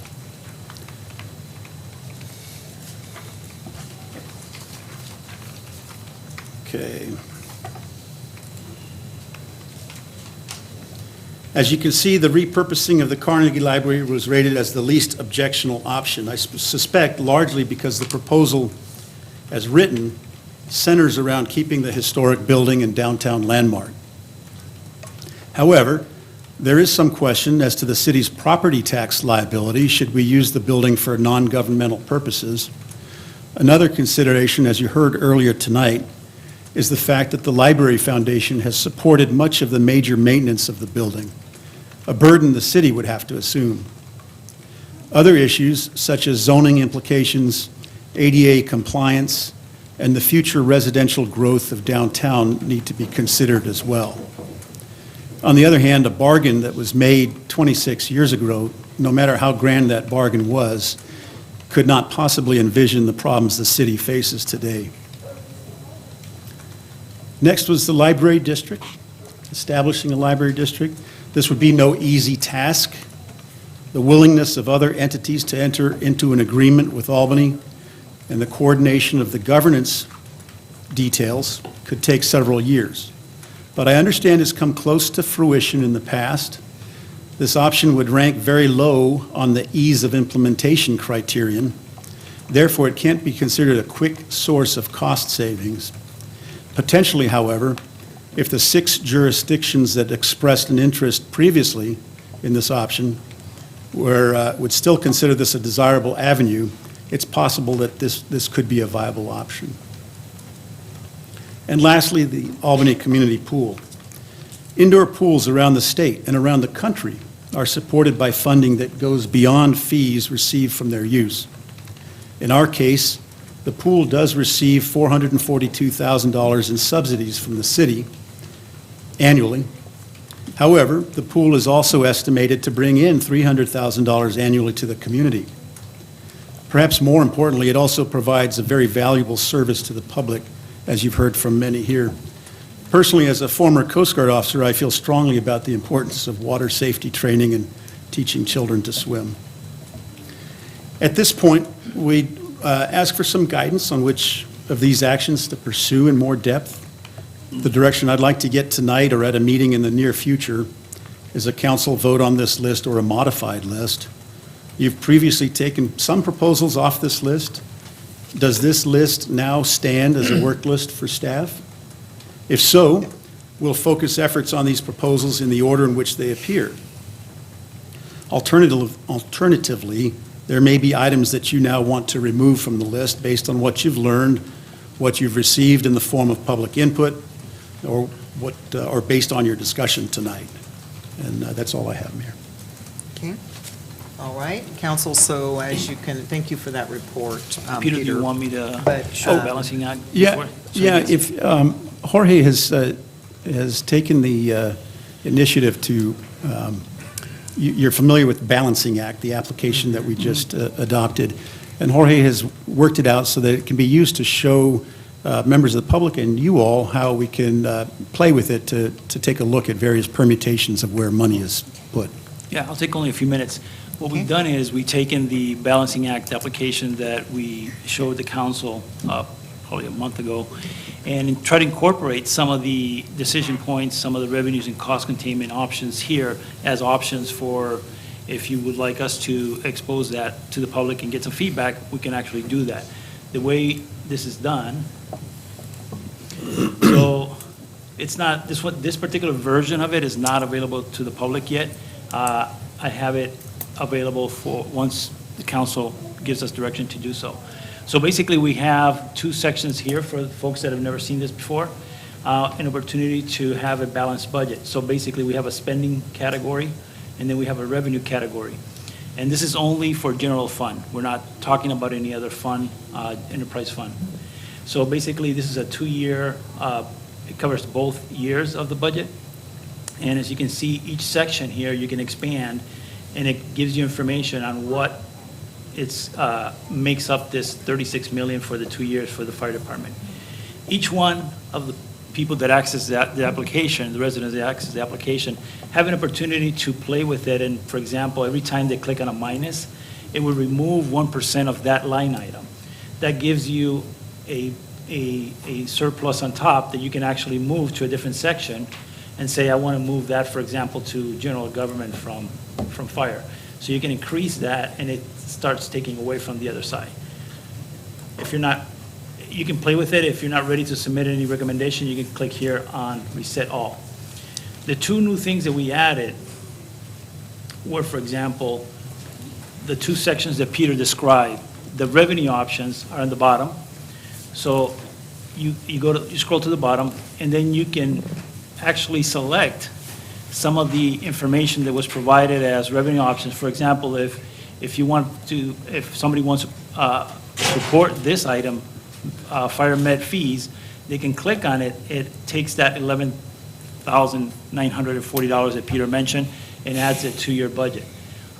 If they want to support the public safety levy, the 10 cents per thousand is equivalent to $350,000, and that could and they can continue to add all these items that they feel that are revenue options that they would like to support or give the council feedback that they would like to support.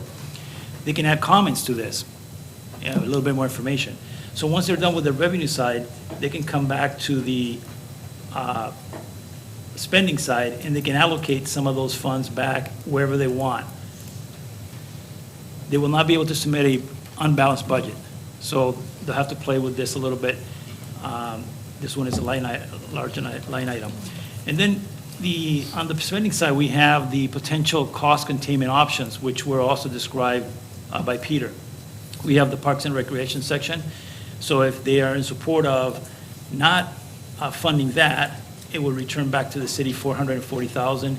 And the Carnegie Library, if they're not in support of that, it will return back $250,000. So that's a way of receiving feedback directly for these options that the council can then take and make a decision later if they want. So it's ready to go. I'm just going to wait and stand by how the council wants us to proceed with this. Okay, all right, council, thoughts? Yeah, Bill? So I've been thinking about this since Monday, and some of this information is a repeat of Monday. But I'd be in favor of the GO bond for repairing and replacing the worst streets, which we heard Monday.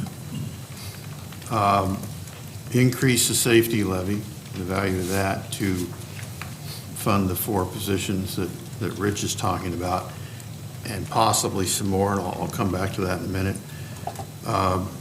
A utility fee that is dedicated for street maintenance. We used to have $1.5 million, as I recall, that went to street maintenance. So staff would have to come back to us with what would be the value on the utility bill that would generate. You have to allow for inflation, maybe the number's $2 million. I keep looking at Jeff, but I know it's going to be his group to crunch numbers. But, you know, what would street maintenance cost, the crack sealing and that type of stuff, when we used to do it for $1.5 million, what would it cost now? And work your way backwards, crunch the numbers, and that would take $2, $3, whatever that number is on the utility fee. And then continue to fund the pool and Parks and Rec and the library from general fund.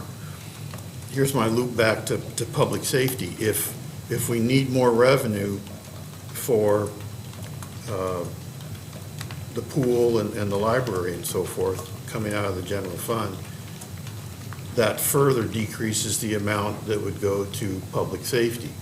So the public safety levy might have to be bumped, number one, to add, you know, hire back of the 4 officers Rich mentioned, and then also to cover any shortfall that's generated by, you know, fully funding the library and the pool and so forth. So it was my understanding that those 4 positions that were frozen in the budget were positions that hadn't been filled yet. Am I correct in that assumption? And positions that will be emptied because of retirements. So we decided to hold off until the next time we took a look at it and see if there's money there, right? Well, they're frozen, and, you know, if you don't ever get the money to fill them, you don't ever get the money to fill them. So one of the reasons I proposed the soda tax, and I have people in my life that are retired economists, and one of the specializations was taxation. I was surprised it was ranked so low is because it's a tax that would be paid by people traveling up and down I-5 while we're asleep.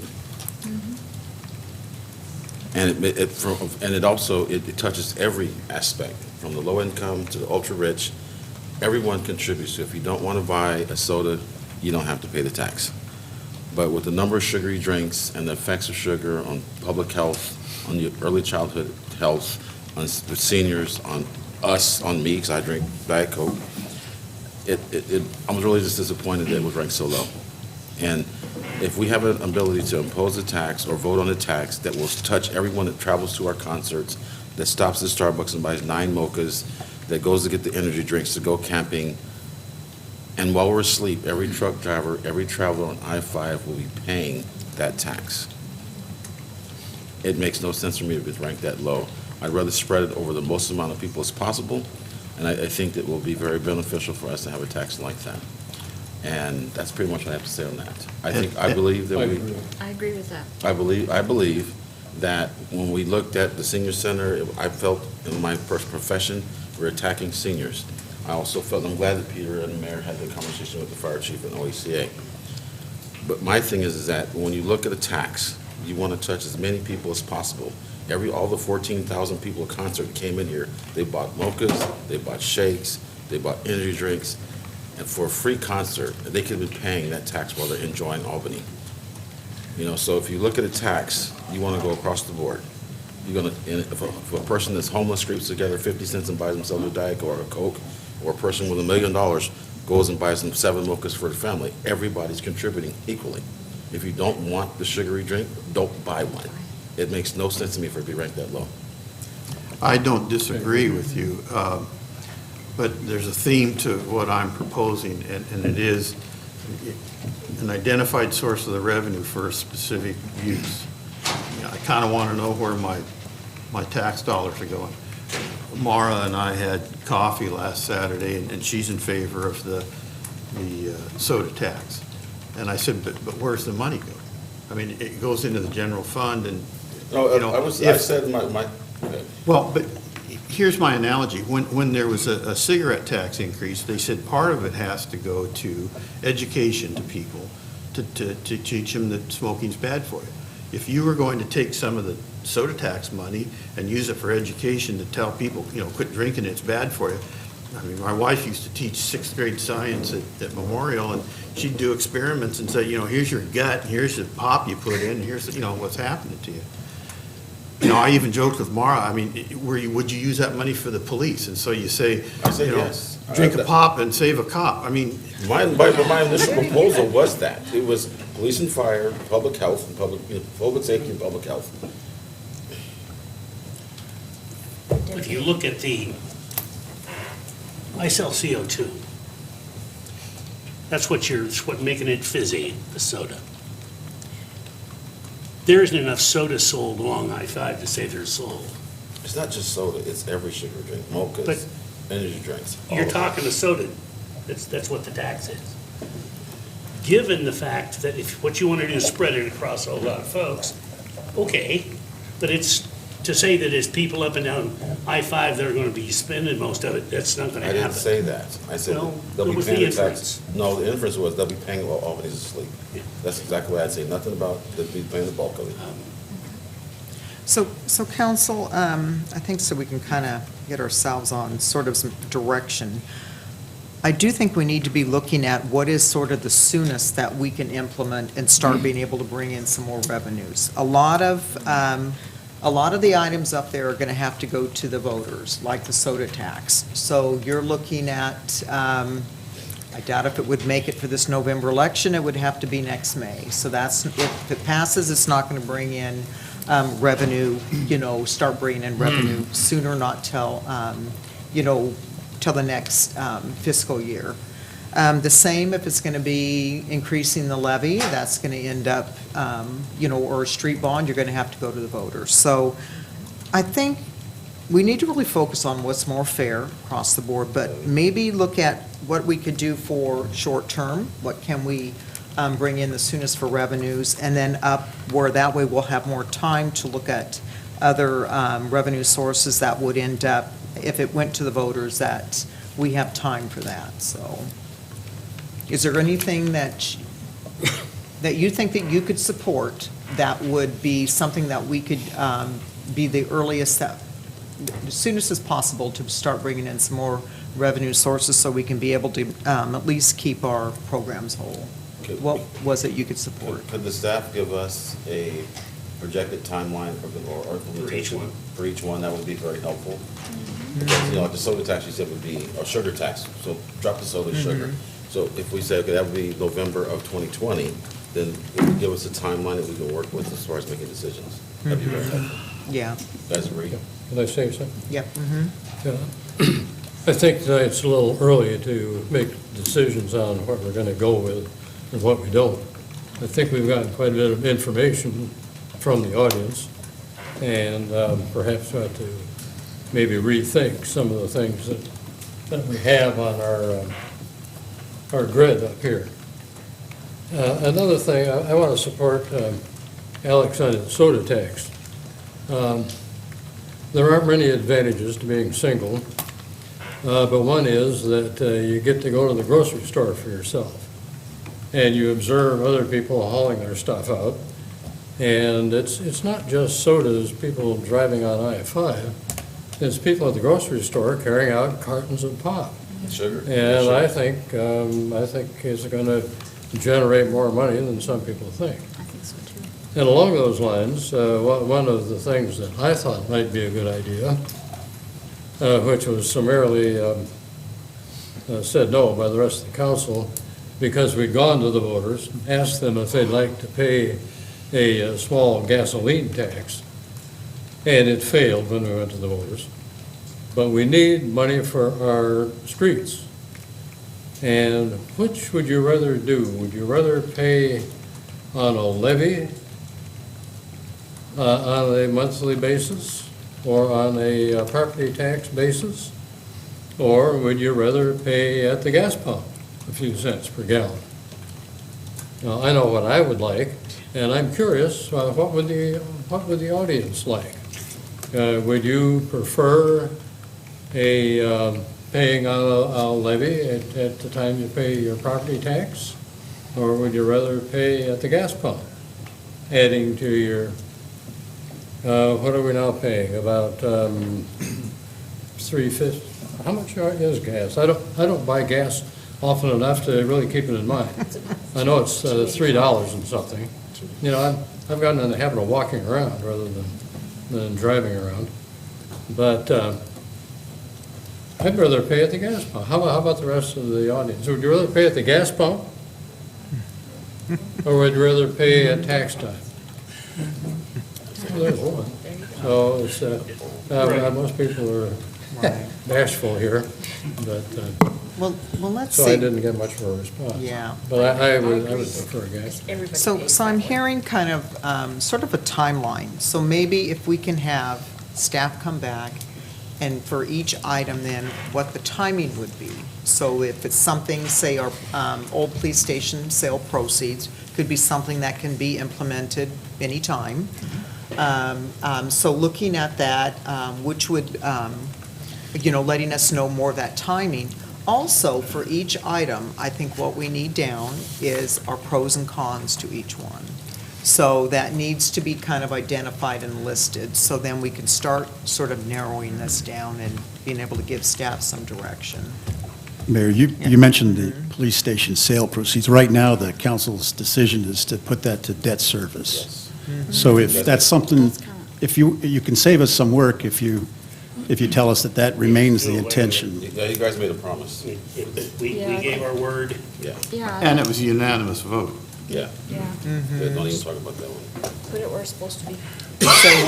One other thing, I mean, we were talking about Carnegie Library or the pool. How about how much are charged for fees? How much are charged for room rent? Is that a reasonable, have the people involved go through? I heard from people who are talking about the various people who use the pool with swim clubs. Some of them are relatively inexpensive swim clubs, and some of them are very expensive. And how much do they pay, and how much of what they pay, how far does that go to cover costs? And is that a fungible number for us? Something I'd also like to know along those lines is, so how much money does the city give to other organizations like the YMCA, the Boys and Girls Club, that could be going for the community pool and other things? At this point, we no longer provide funding to the YMCA.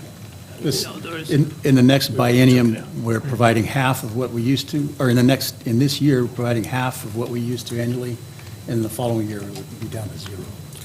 I think the same thing was true on Boys and Girls Club. Correct. Funding the outside agencies. Okay. I didn't know that part, because I'm new to this thing, so. Sure. And Sharon, you mentioned how quickly could we get to money. We're only 2 months into a 2-year budget, so our budget is set. Rich brings up a good point that if we don't do anything, we're going to be down 4 officers, and then if for 2 years from now, if we do get money, then it takes another year to train them and so forth. That's, a separate issue, but we do have a budget, so. But one of the things, the timeline will help, because, say we come up with the idea of doing the whole sugar tax thing, just get rid of soda and sugar tax.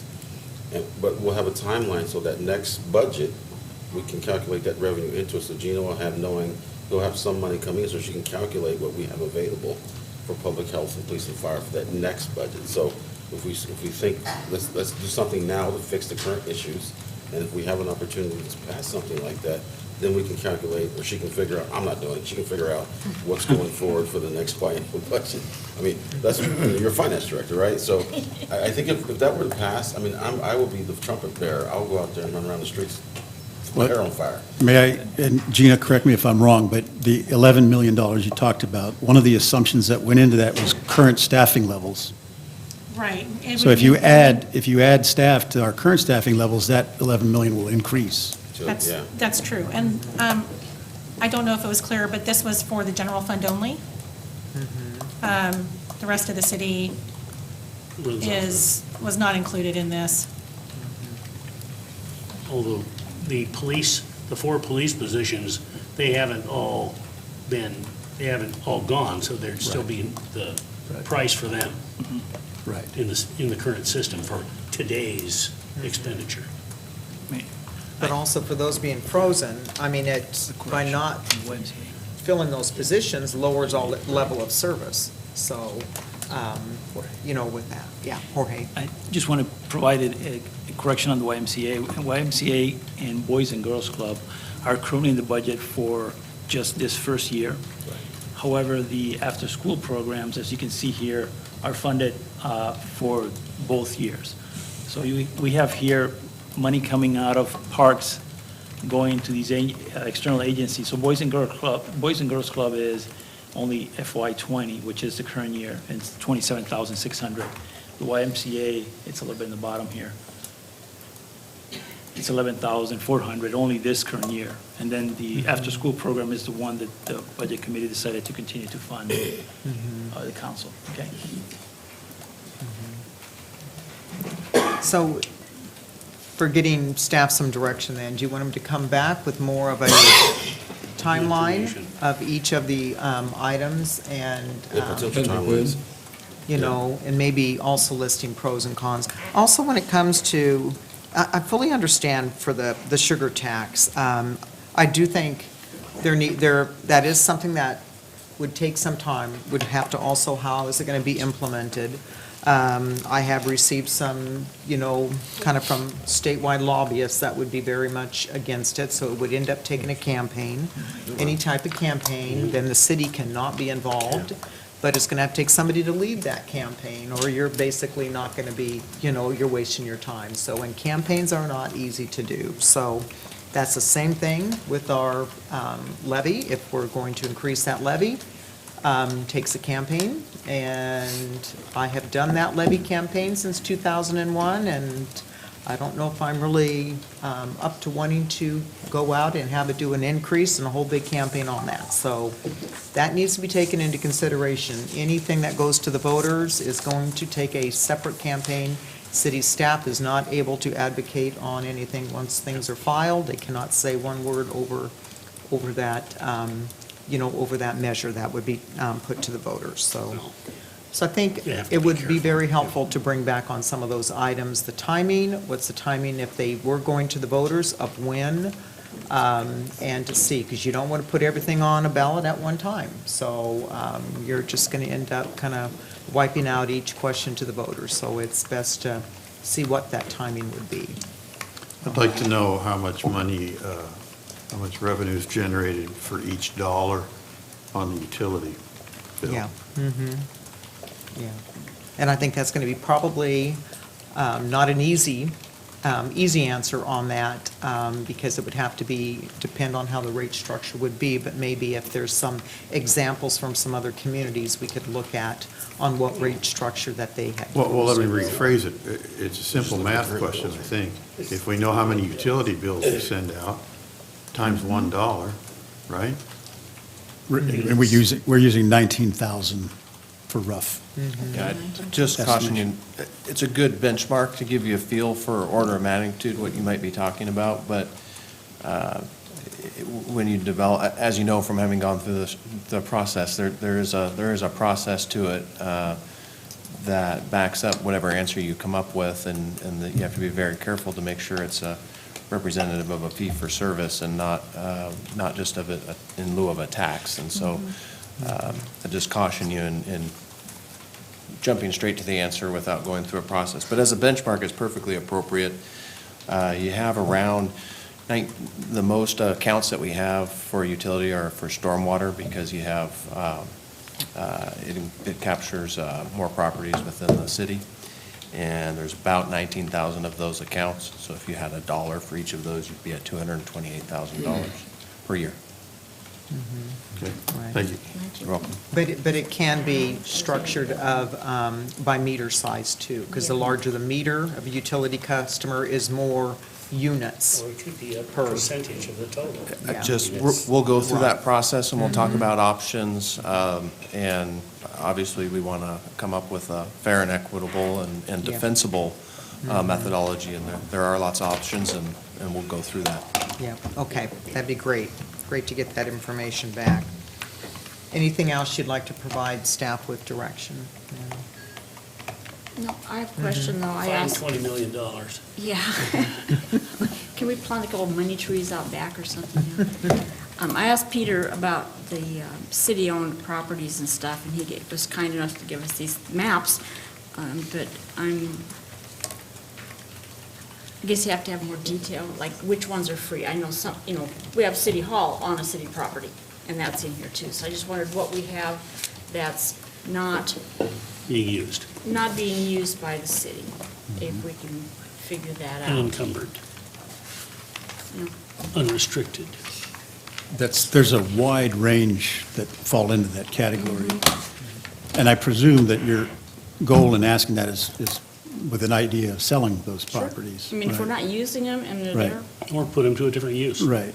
Well, and so many of them are of very little value because they're little slivers of land.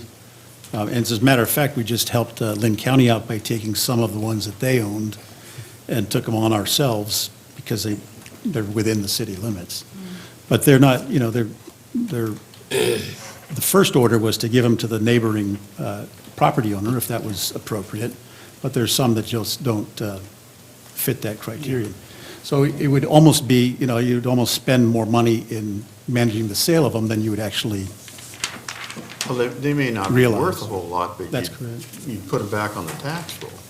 Yeah, So now you're generating tax And you're revenue also- every year for yeah. ever and ever. Well, yeah, and then, but a lot of them too, if it's parkland, could have been donated with restrictions to it. And also, if it was Parks SDCs, it would have to go back into the Parks SDCs fund, so it couldn't go into general fund. So there's a lot of things that would have to be taken into consideration on that. So, I would guess that 95% or higher of these properties we would not sell or could not sell. Right. So I think it'd be pretty quick to go through and eliminate the majority of them and come up Right. with a handful of properties that if we wanted to sell, we No, could. I mean- Sharon's right. I mean, a lot of these Right. parks, no, can't. Well, this is a pump station, no. Yeah, Some of them are outside the city. And let me take the opportunity then to just to point out that would, again, be one-time fund, right? Sale, the proceeds from those sales would be one time, and it wouldn't be very much. Right. So we're talking about $11 million and perpetually going forward to every 2 years. So, But I will again repeat that they would be on the tax roll and generate some tax revenue. And that would be every year. and that's another, one of the properties we have, we paid a lot of money for, it's in the East Thornton Lake, is sitting there, and maybe could sell half of it or whatever. I'd like to look into that too. What can be done with that? Because Put it back in economic that could have development. been Put it back in developed economic Well- on the tax rolls and brought a lot of money in. there was 1 million of that was economic development. The rest of that ended up being grants and it was donations. So I donated to that property. Are you going to give money back to everybody that donated for East Thornton Lake? But only 1 million of it was actually. Well, it would be developed if off the of people who Pepsi. wanted it so bad would have kept their promise and said that they were going to raise money to develop it. Yeah. And that's not happened, so. Yeah. They did raise, there was a lot of money raised, so all of it was purchased. The property was purchased on that, and it's for a natural area, and it's natural area, so, yeah. It was raised by who?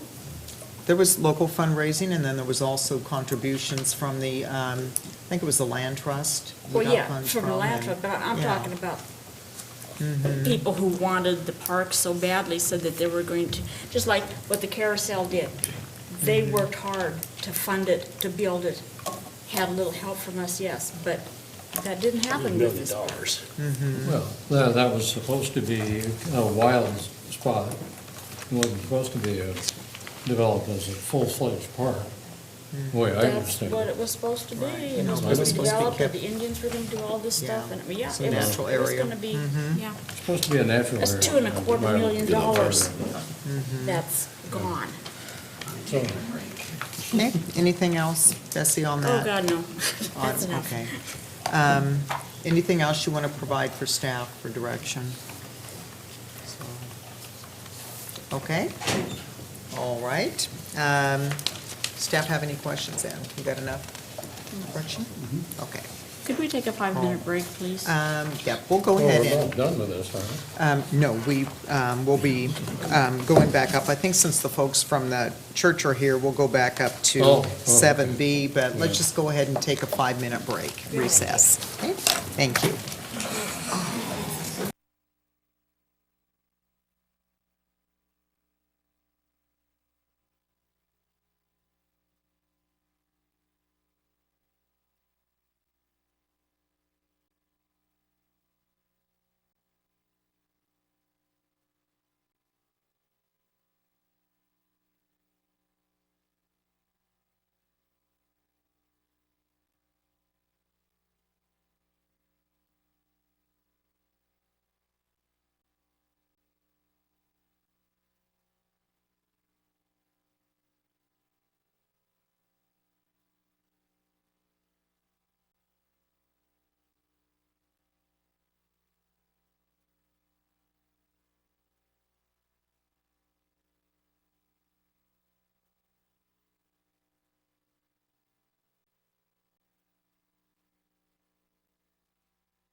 Okay, folks, all right.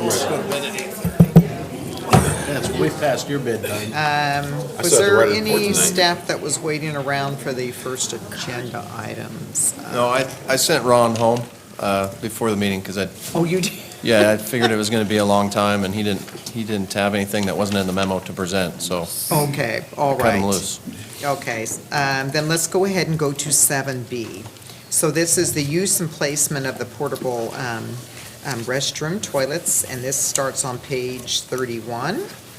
And staff want to make some comments. Marilyn? I'm just going to stay here at the dais and speak from here. I prepared the staff memo as the designated representative of an interdepartmental committee represented by nearly every department in the city.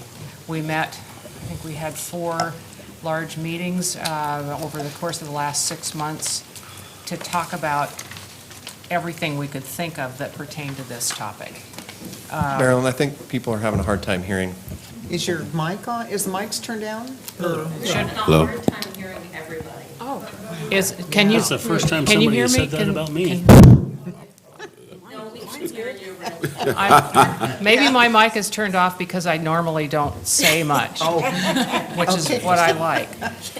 Okay, is that better? All right, Yeah. thank you. Okay, all right. We have been looking at this since the church first approached the council in April, and did research on, through talking to representatives of other cities, as outlined in the memo. I talked to I don't believe I spoke to any police representatives in the other cities. I spoke to Public Works, Parks, and city managers' offices. They were the ones who provided me with the information that turns up in the research. As I found, or all of us found, the codes in the other cities are the same as our code. They don't allow self-contained portable toilets on properties in the city limits except for special events, emergencies, and construction projects. Albany, as other cities do, provide portables in some of our parks that have high seasonal use and do not have permanently plumbed restrooms. So that explains, that's why you see portables in our parks. I note in my report that the City of McMinnville had a one-year funding agreement with First Baptist Church of McMinnville 2 years ago to provide, pay for a public toilet on their property in response to concerns about the local population who are unhoused. The agreement was not renewed because the situation became difficult because of vandalism and sanitation. The city of Springfield has $37,000 in their budget this year to provide portable toilets for an overnight camping and parking program in several church parking lots there. This is the first year of that program. We have been very cautious about where we allow portable toilets on public property because of a well-documented history of abuse. I have no opinion one way or another, but that's just a fact. That's what we have been dealing with for years. That led to the closure of the gazebo, where we provided a public toilet to prevent people from using the shrubbery. That didn't work. It was vandalized, as well as the gazebo itself. So it had to be removed. We also had to close the plumbed restrooms at the REA building some years ago. Chris can remind me how long ago that was, because people camping in them, living in them, leaving messes that were breaking. Anyway, it was a problem, so they were removed. We have not made any recommendations with this report. We have provided some sample language that we found in cities outside of Oregon. The bulk of the sample language here comes from Westport, Washington. We couldn't find sample language in codes in Oregon cities. So there are no recommendations. It's simply language for you to consider. If you would like to go that path, we can prepare it in ordinance form. We'd like to have a chance to compare it to the rest of the municipal code to see if there are conflicts. The other option that is presented here is to allow portable toilets under the provisions that are already in Chapter 9, Title 9 of the municipal code, which allows the occasional use of portable toilets through a waste non-connection permit. We've never issued one. That just hasn't come up. But it's something that the council can do. It takes the staff out of the mix. It's simply a council decision. They would be allowed for up to a year, and those permits can be renewed. And there's nothing in the code that says it only for 5 years or only for 10 years. It could be renewed as often as the council wanted to allow it. They also could be revoked for any reason that the council determines it should be removed. So those are two options for you. I'm happy to answer questions. Lieutenant Dorland is here to answer questions. He has had the most experience with the gazebo and other situations that we've been dealing with through the community. We haven't had any grievous problems recently. Yes. The gentleman that talked earlier said that they had, because of the porta potty at the church, the police calls weren't for that. Now, in here, it says that the 11 calls 12 months before it was placed, and then 23 calls since. What kind of calls were they? I mean, did they have to do with the toilet, or was The calls since then? Well, the 23, I mean, 12 Okay. months before won't make any difference. Well, this goes back to. Come on, Casey. Come on. Come on, Lieutenant. Casey's Yeah. coming up, I have the list of the Don't calls. stand back so- there grinning, come on up. Yeah, Next I contestant. told you. Marilyn doesn't want to talk into the microphone. He said, okay. Good evening, council. I am Lieutenant Casey Dorland, and so to answer your question just a little bit. Don't move that microphone away, because I can't hear you. You can't hear me, I'm sorry. That's right, it says, "Please do not move." Okay, right there. Forget that. Okay. Just not used to having something in my face, sorry. So we just ran some really quick numbers for the property there at the First Christian Church, just to get kind of an idea whether or not the existence of that porta potty on the property has generated any additional calls for us. And so we ran just a very quick query indicating that previous to the porta potty being on the property, we had about 11 calls for service associated with that property. We actually don't have a full year to draw from since that porta potty has been on the property, but we're already close to double the calls for service on that property for just for the police department. I didn't run anything for the fire or any other city agencies. But prior to, okay, the calls before the porta potty, there was 11 or 12. Now after, I mean, were they because of the porta potty, or were they because, because I know they What types of provide. calls are? Yeah, what types of calls, I know they provide food and stuff, and so I know that, there's a lot of, I like the term Marilyn used, unhoused people. In-house, sure. Yeah. So in this last year, most of our calls for service were related, and I'll just throw some very generic out, referred to as transient complaints. There was a transfer of a 911 call. Trespass, another agency somehow got into something and called us in for assistance.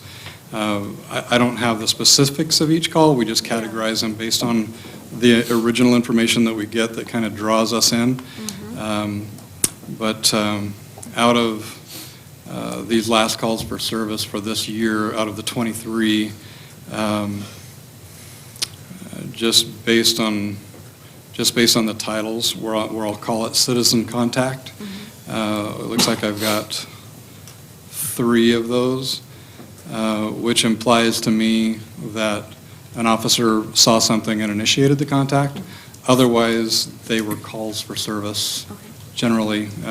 I really can't say that definitively. Sure. I mean, it's possible that an officer saw something and thought a trespass was occurring, and so therefore went out and said, I'm out with a trespass.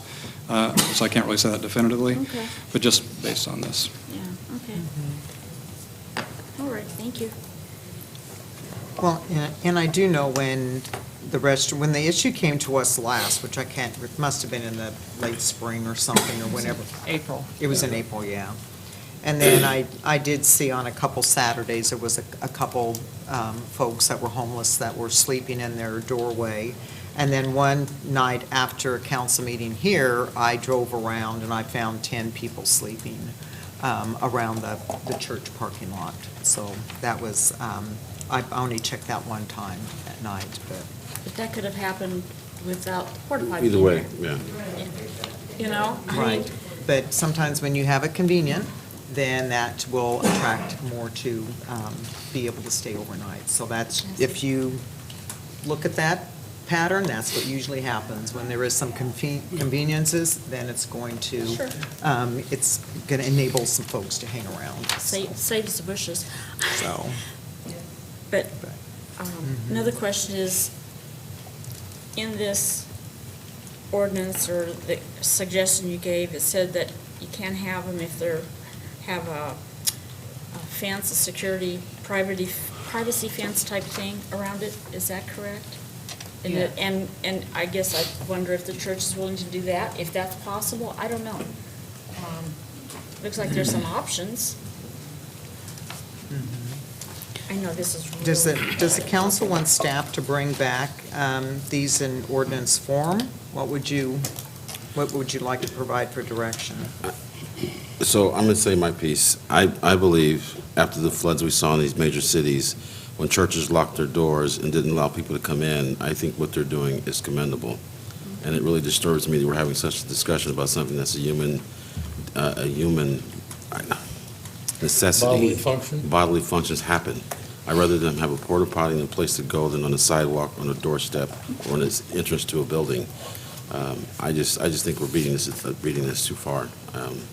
If it's a year, let's give it a year. Let's keep track of what goes on there, and then come back and look at it and go, women have biological issues they have to deal with. Children need to go to the restroom. Males have to go to the restroom. And I'd rather them be in a porta potty, have porta potty access, than doing it in the city streets, on a curb, in a park. At least it'd be a more sanitary situation for them. I think that we're beating this too far. I agree. So there's something to also consider, though, is if we allow to have outdoor portable restrooms, within the city, then we could have more put out throughout the city. Is that what you would like to have for We could do our it case by city? case. Case by case, Case by exactly. case. Actually, I don't think you can. If you have a law, you have to enforce the law straight across the board. Yeah. This idea that, gee, we'll do it case by case is, we like these guys, so we're gonna let them do it, but the next guy was, no, we can't do that. If we're gonna make a rule, we have to make a rule that applies to everybody. And so be it. And, that's, I think to Sharon's point, that's the bugaboo, because I could envision some things where I wouldn't want to see some guy, well, I don't want to pay my sewer bill anymore, so I'm going to, it's the kind of stuff that people go to when there is the possibility that they can get their nose of the camel under the tent, if you know what I'm saying. I don't believe people are gonna run out and rent porta potties. I just don't see it. There was a guy over Ward 3. Yeah? You remember, he used to come here and complain about his water bill and his sewer bill, Well, yeah, sure. and he was gonna turn it off and use water and get a porta potty. That's what I was thinking when I said it. But you'll remember who he was, like 2013? It's right He by passed the away. storage depots or whatever it's called. Wasn't gonna use his Yeah. name. Yeah, Anyway. I'm thinking of someone I mean- else, and also there's many people that do have septic tanks, and I can see something if all of a sudden their septic tank is failing, that Well- could be an option, but you're correct, we cannot pick and choose. This would be, as if we're gonna allow it, it's gonna have to be fair for anyone to Yeah. put up portable restrooms. That's where the portion of Chapter 9, or Title 9 comes in. The waste non-connection permits would be issued by the council on a case-by-case basis. It's your decision, it's your situation to monitor. And if something goes wrong, you can revoke the permit. If Exactly. everything's going well, you can let them keep it. Yeah, I think that's gonna be That's kinda something what I was very, thinking. very difficult to try to manage too. So, sort of puts us in a position that you allow them to do it, but you're not gonna allow us to do it, so. Well, I think each one has to come to us and we say yes or no. Yeah. If we don't like the idea, we say no Well, for that particular That's person. not gonna be an easy question to the And that, council, then so be it. so. I gotta be here every Yeah. Wednesday night, so it's fine. I don't have any problem saying no if I don't like something. Every other Wednesday night. So As you well council, know. do you want these to come back? If you want to have them come back in a motion, for ordinance, you need to provide direction for that, make a motion to bring back which one you want back in the ordinance. So. Bill, why don't you say something?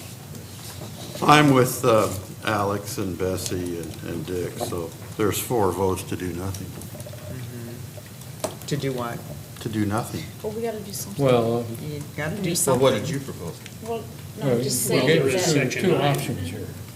And Marilyn, what were you saying the option was that option 2 or was that option 1? Option 2, Option Okay. 2. that's already on the books. Oh, it's already on the books? Yes. So then why Just- does so it this have- was- Just to clarify, you could use just to clarify, you could use the existing municipal code language to either approve or deny. Whatever council's will was, you have the ability to make your decision and move forward with the existing language without having to adopt new municipal code language. But if you want to adopt new municipal code language, that's your choice as well. Let me take it to the ridiculous end of the thing. If somebody wanted to install a porta potty in their backyard, and they came to us and said, I'd like to do that, Could say no. we have the option of saying yes or no, and if we said yes, they could do it. If you say Yep. no, they can sue you. Because that's what's in here. Is that what option 2 says? Yep, More or less. Okay. yep. Well, I'm fine with that. No. I would have no, unless it's a really strange situation, I can't see myself agreeing to somebody putting up a porta potty in their backyard. I grew up with Just houses, for a so year, I I'm mean, done who with does that. that? So, If it helps, it You're might help opening to up a hear this Pandora's read box. aloud, this Okay. section of the code. That'd be Okay. good, thank you. And it starts with the language that we have in common with the other cities in Oregon. No privy, water closet, or plumbing connected indirectly to a domestic water supply not connected to a sanitary sewer of the city shall be constructed, maintained, or used. Exceptions to this requirement for the connection to a sanitary sewer shall be allowed only by consent of the city council, which shall be done in the form of the city waste non-connection permit. Application for a city waste non-connection permit shall be made to the city council, setting forth a description of the property involved with reasons that a sewage non-connection permit should be granted. Sewage non-connection permits shall be issued for a period not to exceed 1 year and will expire 1 year from date of issue. Requests for renewal of sewage non-connection permits will be made in the same manner as an application for an original sewage waste non-connection permit. Sounds good. Okay. It's already on the books. Okay, so, How does that sound to you folks? so with this, though, it says sewage non-connection permit shall be issued for a period not to exceed 1 year. Correct. And will expire. Okay, so is there going to be set some sort of criteria for the council to follow on because if somebody comes to us and wants to put portable restroom in their backyard, or somebody wants to put one on a main thoroughfare of Albany, right? Maybe use some Upfront. common sense? Well, I wanted to ask for Sean's input into what, Yeah. I mean, obviously it's subjective, and how much latitude do we have?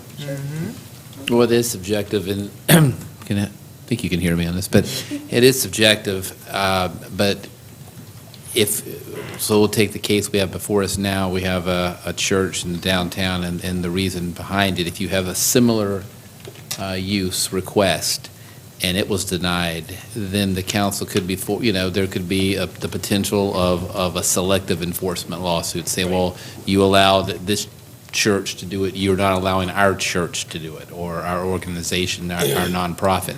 On the other hand, the example that's being used is somebody going into their backyard and putting one in their backyard.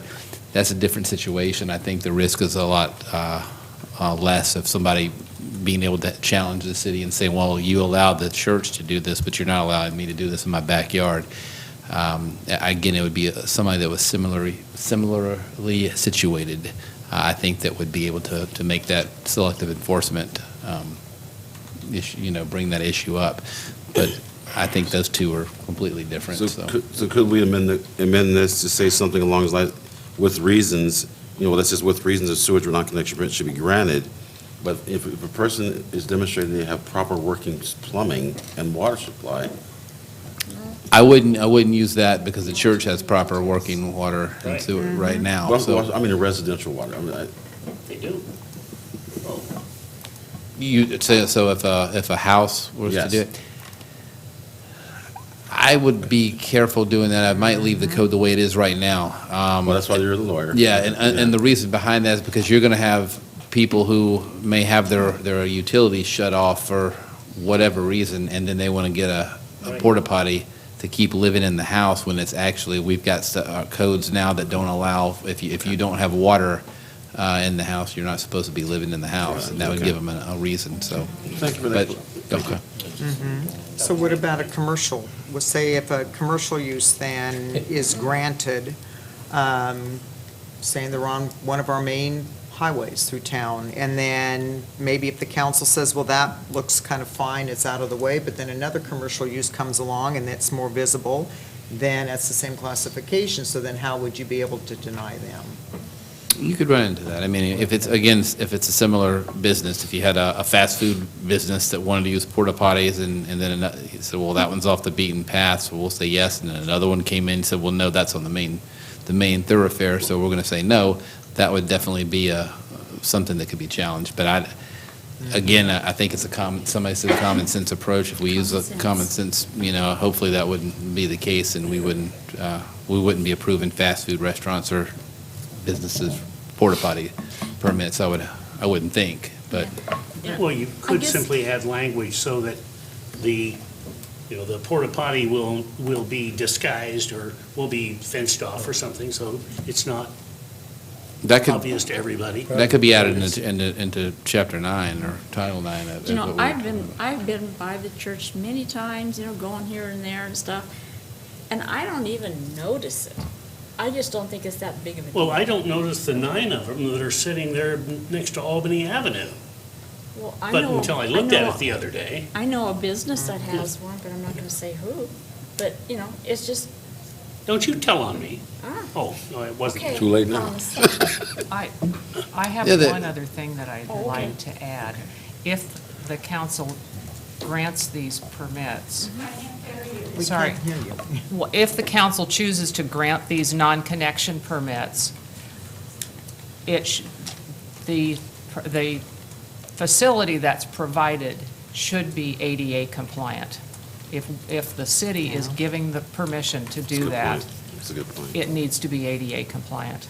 So it'd have to be so it'd have to issue. change the configuration of the porta, or be a different configured porta potty. Yes. That a person with a wheelchair or walker could go in and Right. use the facility.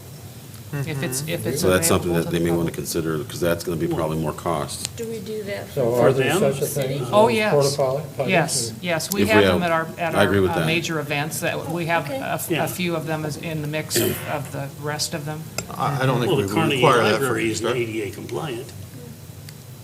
I don't think we require that for construction sites. We don't, but Jeff, do you know how that I'm applies? sorry. How does the ADA requirement apply to porta potties on construction sites? I couldn't tell you.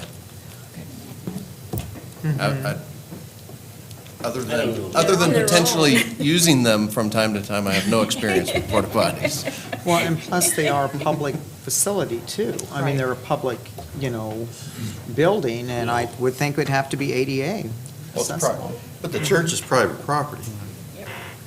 Yeah. Yeah. Unless we've got two different sets of rules for construction sites versus other private property.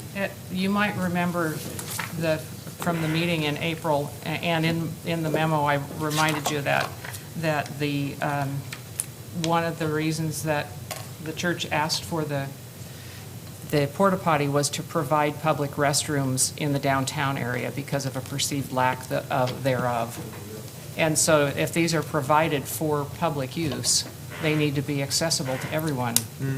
That's the key. If the intent is, at least as I understand it, if the intent is to provide to the public, it has to be accessible. If it's something that is in support of a different type of activity, Yeah. it would be subject to different rules. So apparently they do rent them. I'm just wondering Absolutely. if okay, Right. so I don't want to talk They're to just the audience, bigger. but I know, but I'm just wondering if the church would be willing to do that. Rent a, Ask the question? I don't know, you have to ask Yes. the mayor. Uh-huh.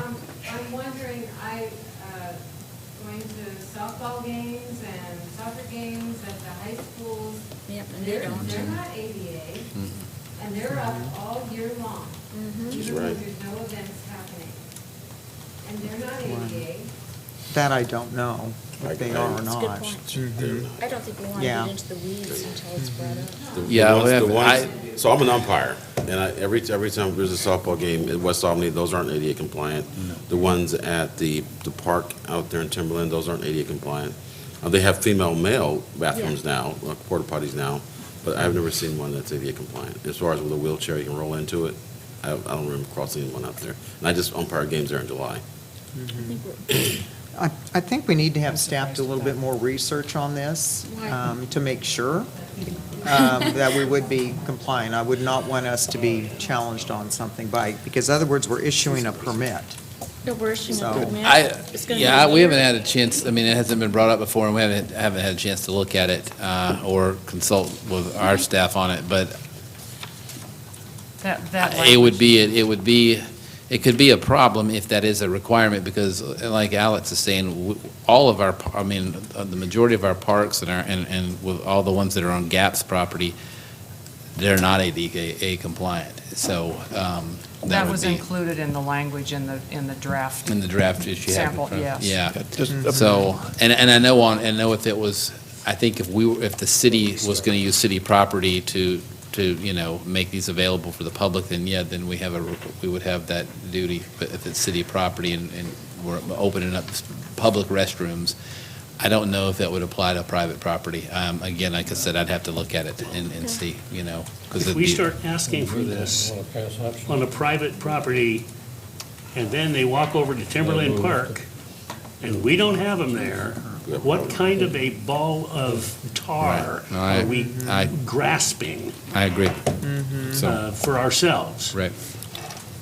Because West, If it ain't broke, let's not fix it. because the ones at West Albany, when I umpired there, there's no facilities for umpires. We have to use No, porta potty. So do you want to come back with us and do a little research and find out? Yeah, well, and on before- that issue, I can definitely. Yeah, take a before look any at it, permit so.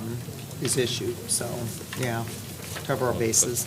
As long as they can just. So I guess in the meantime, the church can come in and ask that we go along with option 2 and try it out for a year. Am I right there?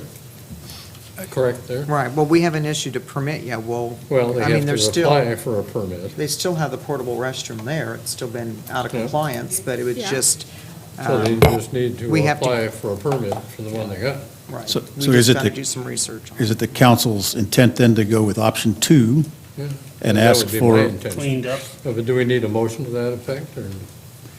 Well, Um, I, Well, Well, It's you can go already on ahead. the books. It's already, right, Yeah. that I think it's option. already on the books. That option's on the books I think all now, they have so. to Why did do we is not know that? come in and apply for the permit for a year. And if you want to pursue the ADA question, Sean can take a look at that, but that can be independent of this. Yeah. Of They going come in with and ask for option a two. permit, ask us, can we do it? We actually, I called Public Works back in, it was either February or. Daniel, can you come to the microphone, please? Yeah. Yeah. Sorry, Daniel Leeds, First Christian Church. I called Public Works back in February or March and asked how to apply for a permit under Section 9. And was told that there wasn't a form, as I understand now, this hasn't been done before. But we wrote a letter to the city asking specifically for this kind of permit under Section 9. So I just don't think we need to go through a full, unless you want to come up with a permit that you then want to ask us to. Well, since your permit is only good for 1 year, you're best to just push this out a ways if you want to keep it longer. Or if you want to do the approval, I don't think it would be retroactive to the application, would it? Or- Yeah, right, yeah. Best to be able, till we get this worked out, yeah, so, yeah. Oh, so now, thinking of the budget, how many $1 million are we gonna charge for this? Yeah. $12 permit. And so, and the permit does have to be issued by the city council. So you want staff's to gonna have a paid toilet porta potty, is that what you want? out So there? staff will have to bring something back on this for a permit and find out the specifics. I Yeah. heard him say they wanted more taxes. Now, if it- Okay, if it I don't comes- think anything they else meant on it, this though. item? So here's the deal, if it comes back that it must be ADA compliant, that means we have a lot of people to notify. Mm-hmm, Okay. right. Those, I said if it comes back from the attorney, the city attorney, that it must be ADA compliant, we have a lot of people to notify around the town. You're going to get a lot of non-connection permit applications, is what you're going to get. Yeah, That's exactly what you're going to get. Yeah. mm-hmm. I would prefer to let sleeping dogs lie on that one.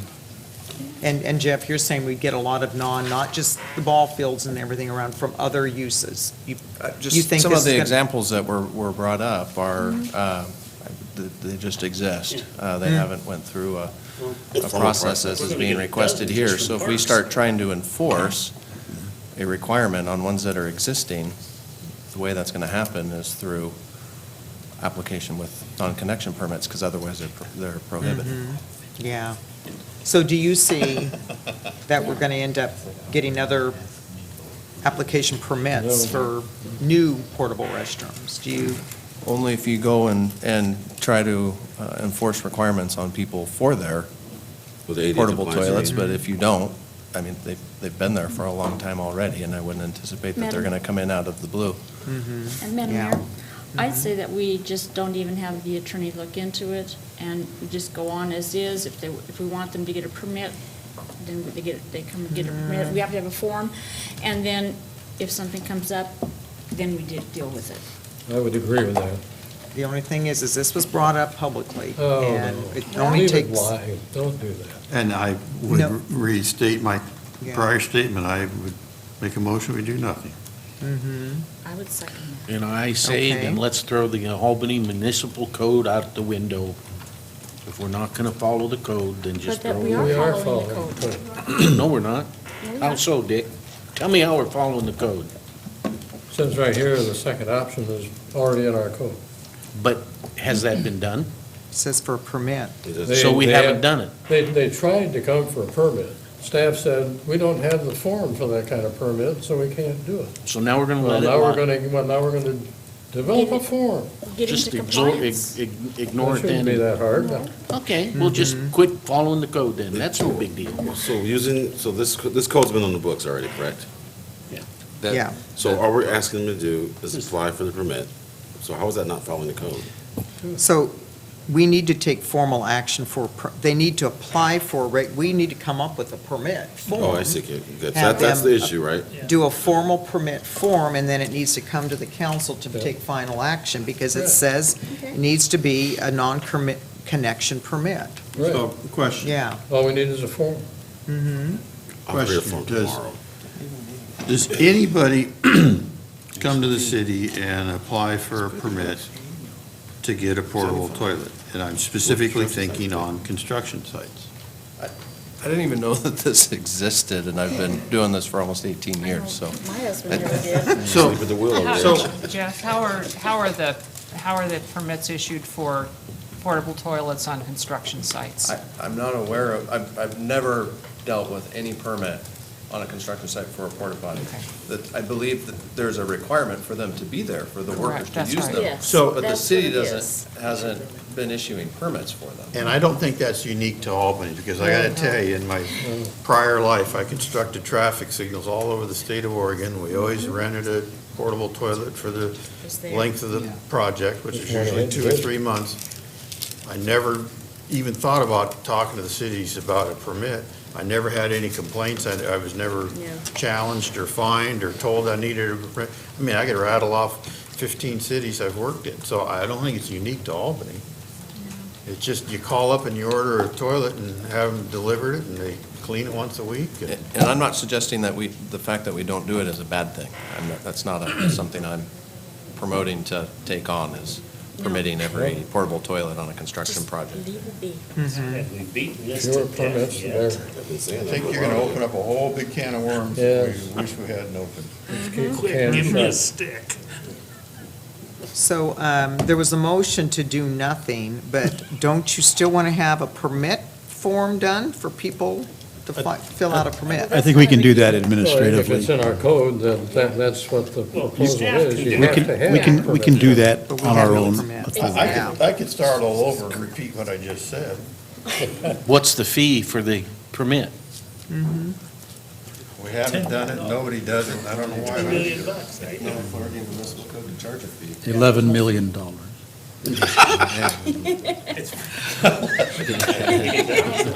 Problem solved. He said $11 million. We just found another revenue-producing, Okay, so are you wanting to modify your motion, Bill?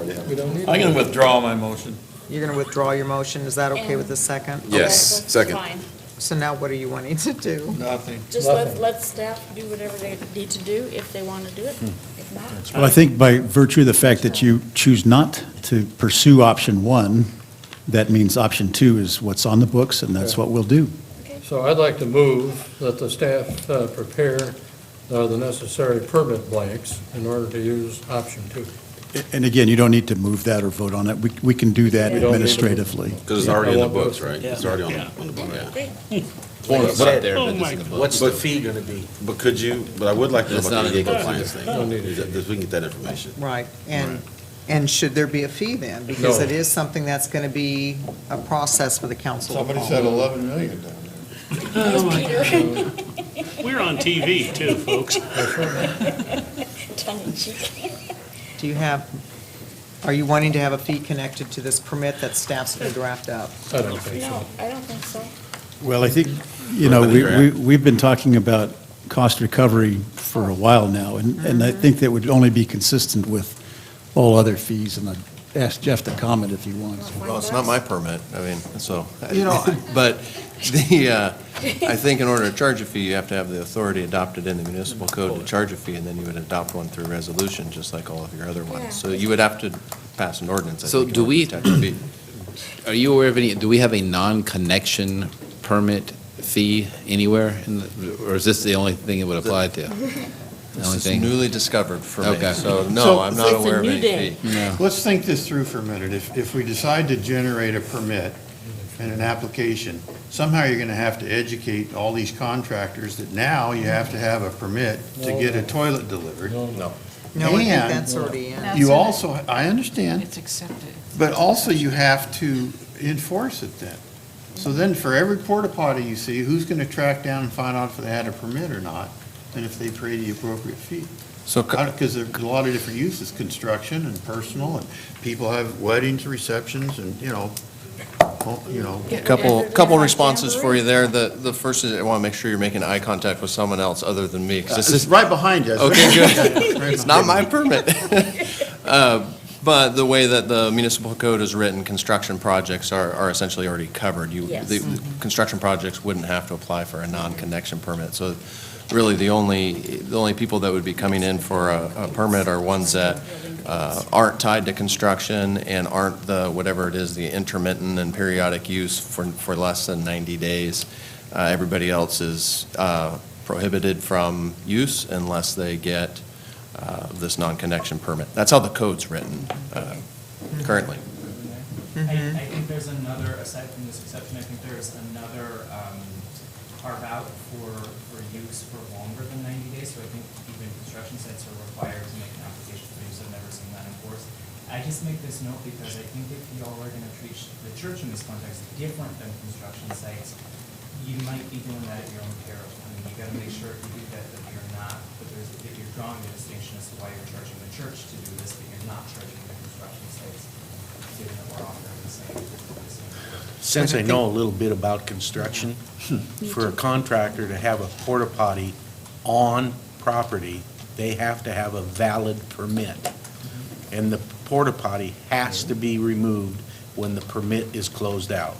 Okay? It's part of the process to get the permit to construct things in the city of Albany. That's one of the caveats. So they're already paying for that through the permit fees and everything else. Building permit fees. Building permit fees, that's where it comes. We wrote Public Works in January asking for primary permit, because on the same page, we're trying to follow the rules. We're asking if we could. Well, get a construction permit and you can do it. And the one difference from construction permit, because usually it's like maybe a new building and there is no indoor restrooms to use. So this would be different. There is restrooms to use on site, so. Mayor, mhm. haven't we taken care of this? Mhm. I think we have. Can we go on to something else, please? Sleeping dogs lie. Okay, so we will be seeing that permit have to come back in a formal form on that. Okay. All right, let's go back up to the top, folks, and this would be on 5A, and this starts on page 4, and this would be for the ODOT agreement. Do you need staff to comment? I think staff's left, or Jeff has that. There's no report. No All the report, information's in the okay. memo. I put them all in, so if you got any questions about it, I can. Okay. Is there a motion to get this approved? I move for approval. Second. Okay, any discussion? All those in favor say aye. Aye. Opposed, same sign. Motion carried. The only caveat, Jeff, is the city has some at Queen and Elm. I understand these are just ODOT-controlled intersections, but the same hazard exists at that intersection as well, so. Yeah, we've cut, I'm not sure how many are There's dog left. parks at Queen and Elm. Yeah, there, I think you're correct, but we've been chipping away at those. There's Okay. not that many left. Queen and Elm's by West Albany High School, right? Yeah. Yeah, this will So help. are those going to have the right turn cameras that, No, not cameras. good. Could we remove the one on Queen and Elm? No. Different issue. Queen and Gary? Queen and Gary. Queen and Gary, yeah, you're right. No. But Still this there. light will help at Queen and Gary, I because it is really have friends who questionable. avoid that intersection because of that. I just had Wouldn't it be somebody, easier just to obey the law? I just had somebody telling me that they wish there was one on, where was it, under the train station and around 9th and Gary. They see people going through it all the time. I said, it's ODOT, so we can't do anything about the ODOT highway, so. But there's a lot of folks that do like the, you know, the traffic, you know, the light. There the was a light. study done to see where they should go, because they were going to put in two of them. One of them was at Queen and Gary. The other one was Pacific and Queen. And ODOT said no. Yep. But that was the number 2 or number 1 intersection that the city didn't have control of. Yeah. Okay.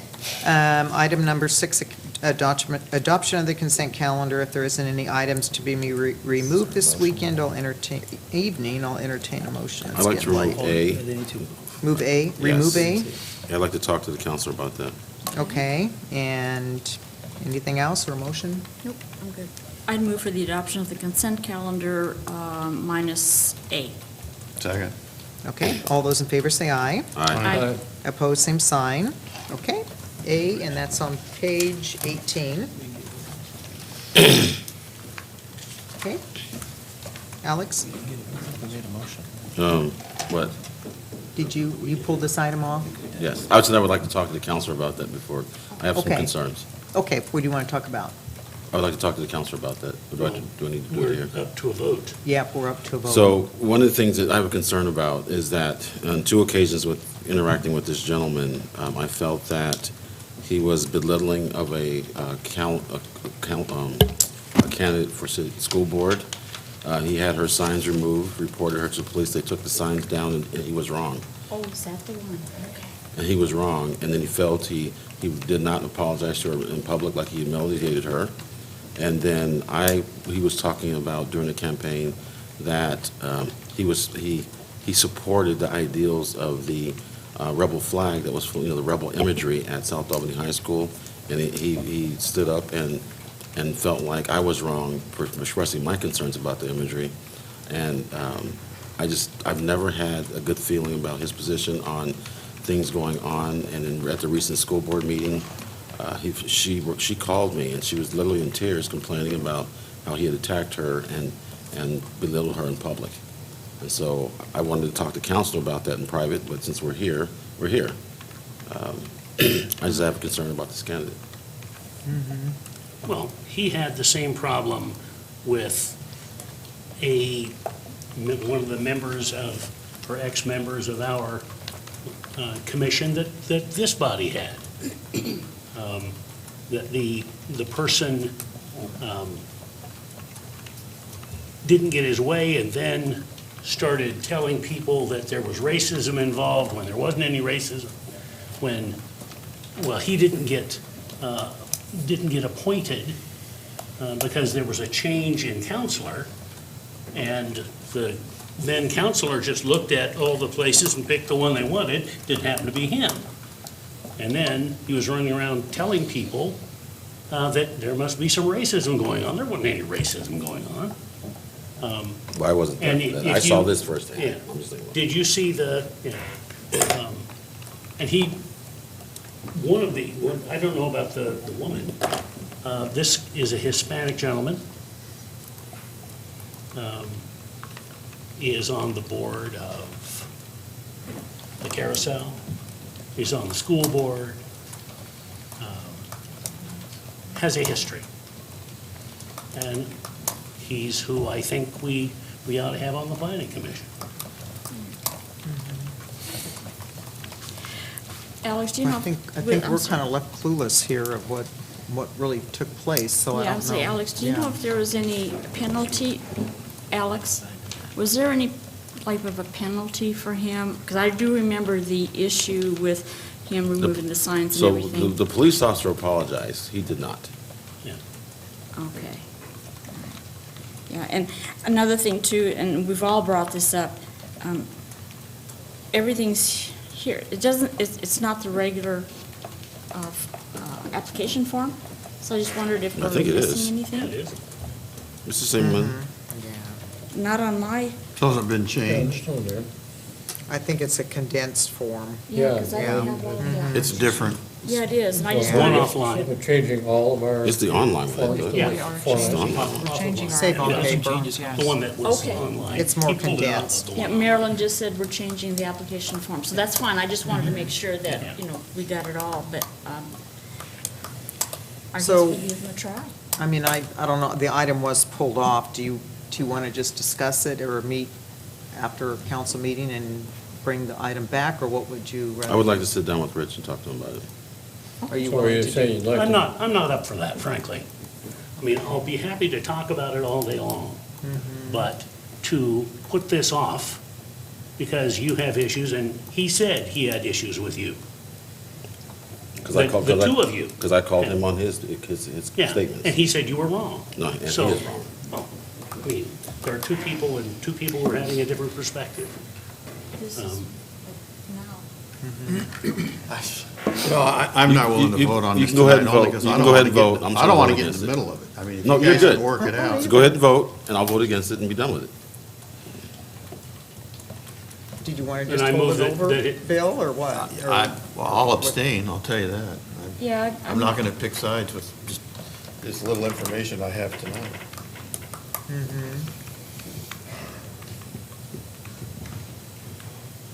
Rich, you want to just kind of hold off till the next meeting Yeah. and kind of work it out? Frankly, this is the same kind of garbage that goes on other times, and it's not nice.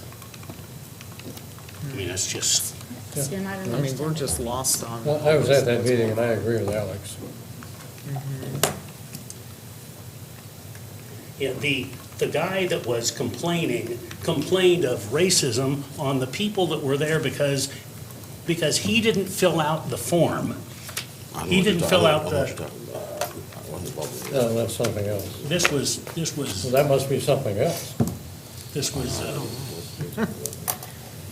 I think there's too many things that we're kind of out of the loop here. Yeah, that's what Why don't we just bring this item, Yeah, we don't table get this any item motion. till the Don't next have any council motion. meeting and get it worked out, because we're kind of, Yeah. I have no Right. idea. Does Alex have to make a motion? I would, if he doesn't, I would move that we bring A back in a couple of weeks so that we can, because we, Well, it would be automatically come back on, so if we're Okay. just kind of okay, that's good. setting it off and have it come back at the next council meeting, then that gives them a chance to kind of Because this discuss is, it and this is get one of the worked out. reasons why we do this. You know, we usually don't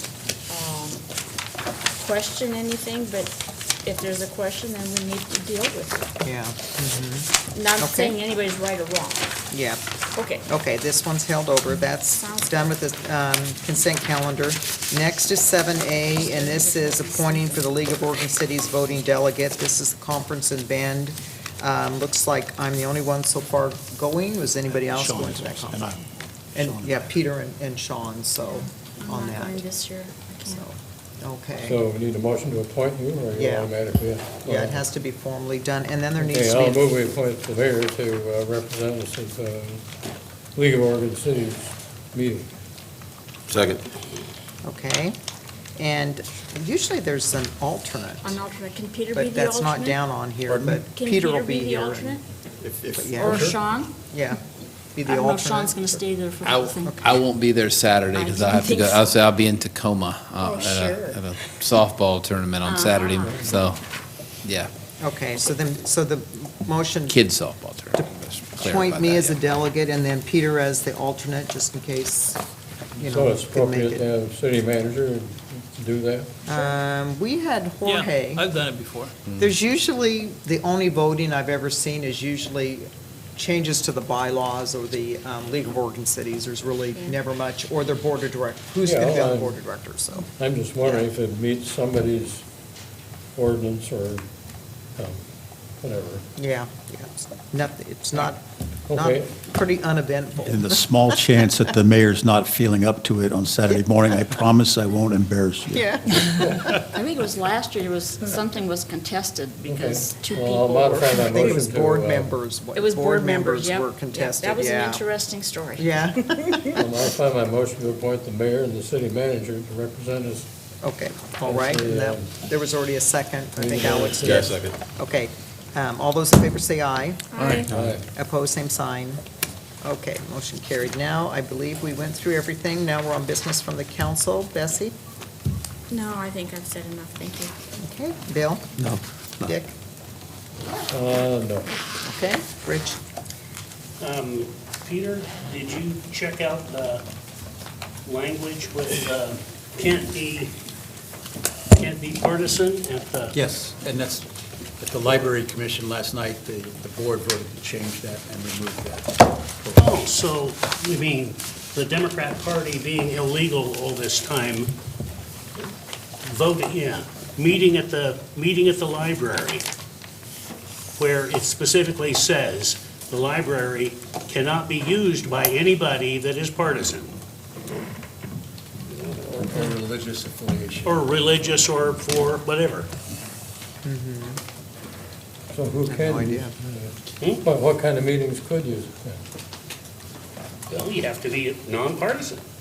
You have to Chamber be of not raising money. It's 8.1. Right. Clubs. And Rich, did you, I don't know, maybe you didn't get the email. I sent an email out a couple of, I think last Friday, actually, so their plan was they're going to remove that language from those rules where they're going to remove that whole section out that specifies that. And there's also a grandfathering clause that's being removed as well. removed, So, yeah. yeah. What does that mean? Okay. So the language Well, the that city's liable to stated get sued about over it. political parties, was that, it's being Yeah. removed? Oh, I see, yeah. Mhm. So, We used to allow. So now, I mean, so Republican now the way Central it'll read Committee is that to meet in anybody this could building use when it. first It opened. doesn't matter, anybody's going to be allowed to use it. And there's, yeah. It was in this room. Marilyn, what'd you say? When this building first opened, the Republican Central Committee routinely used it for its regular meetings. Oh, And we okay. kicked them out? We adopted a policy sometime after that to make this a neutral building, so that no political or religious meetings of any kind could take place here. It wanted to be seen as politically neutral. The council is a neutral body, and you're not affiliated with any party, and that was Yeah. the decision at that Well, time. maybe a historical sideline. I got to be mayor in 1979, and the councils prior to me had always prayed before the meetings, and I quit asking anybody to pray, and I got seriously taken to task about it. Oh, yeah.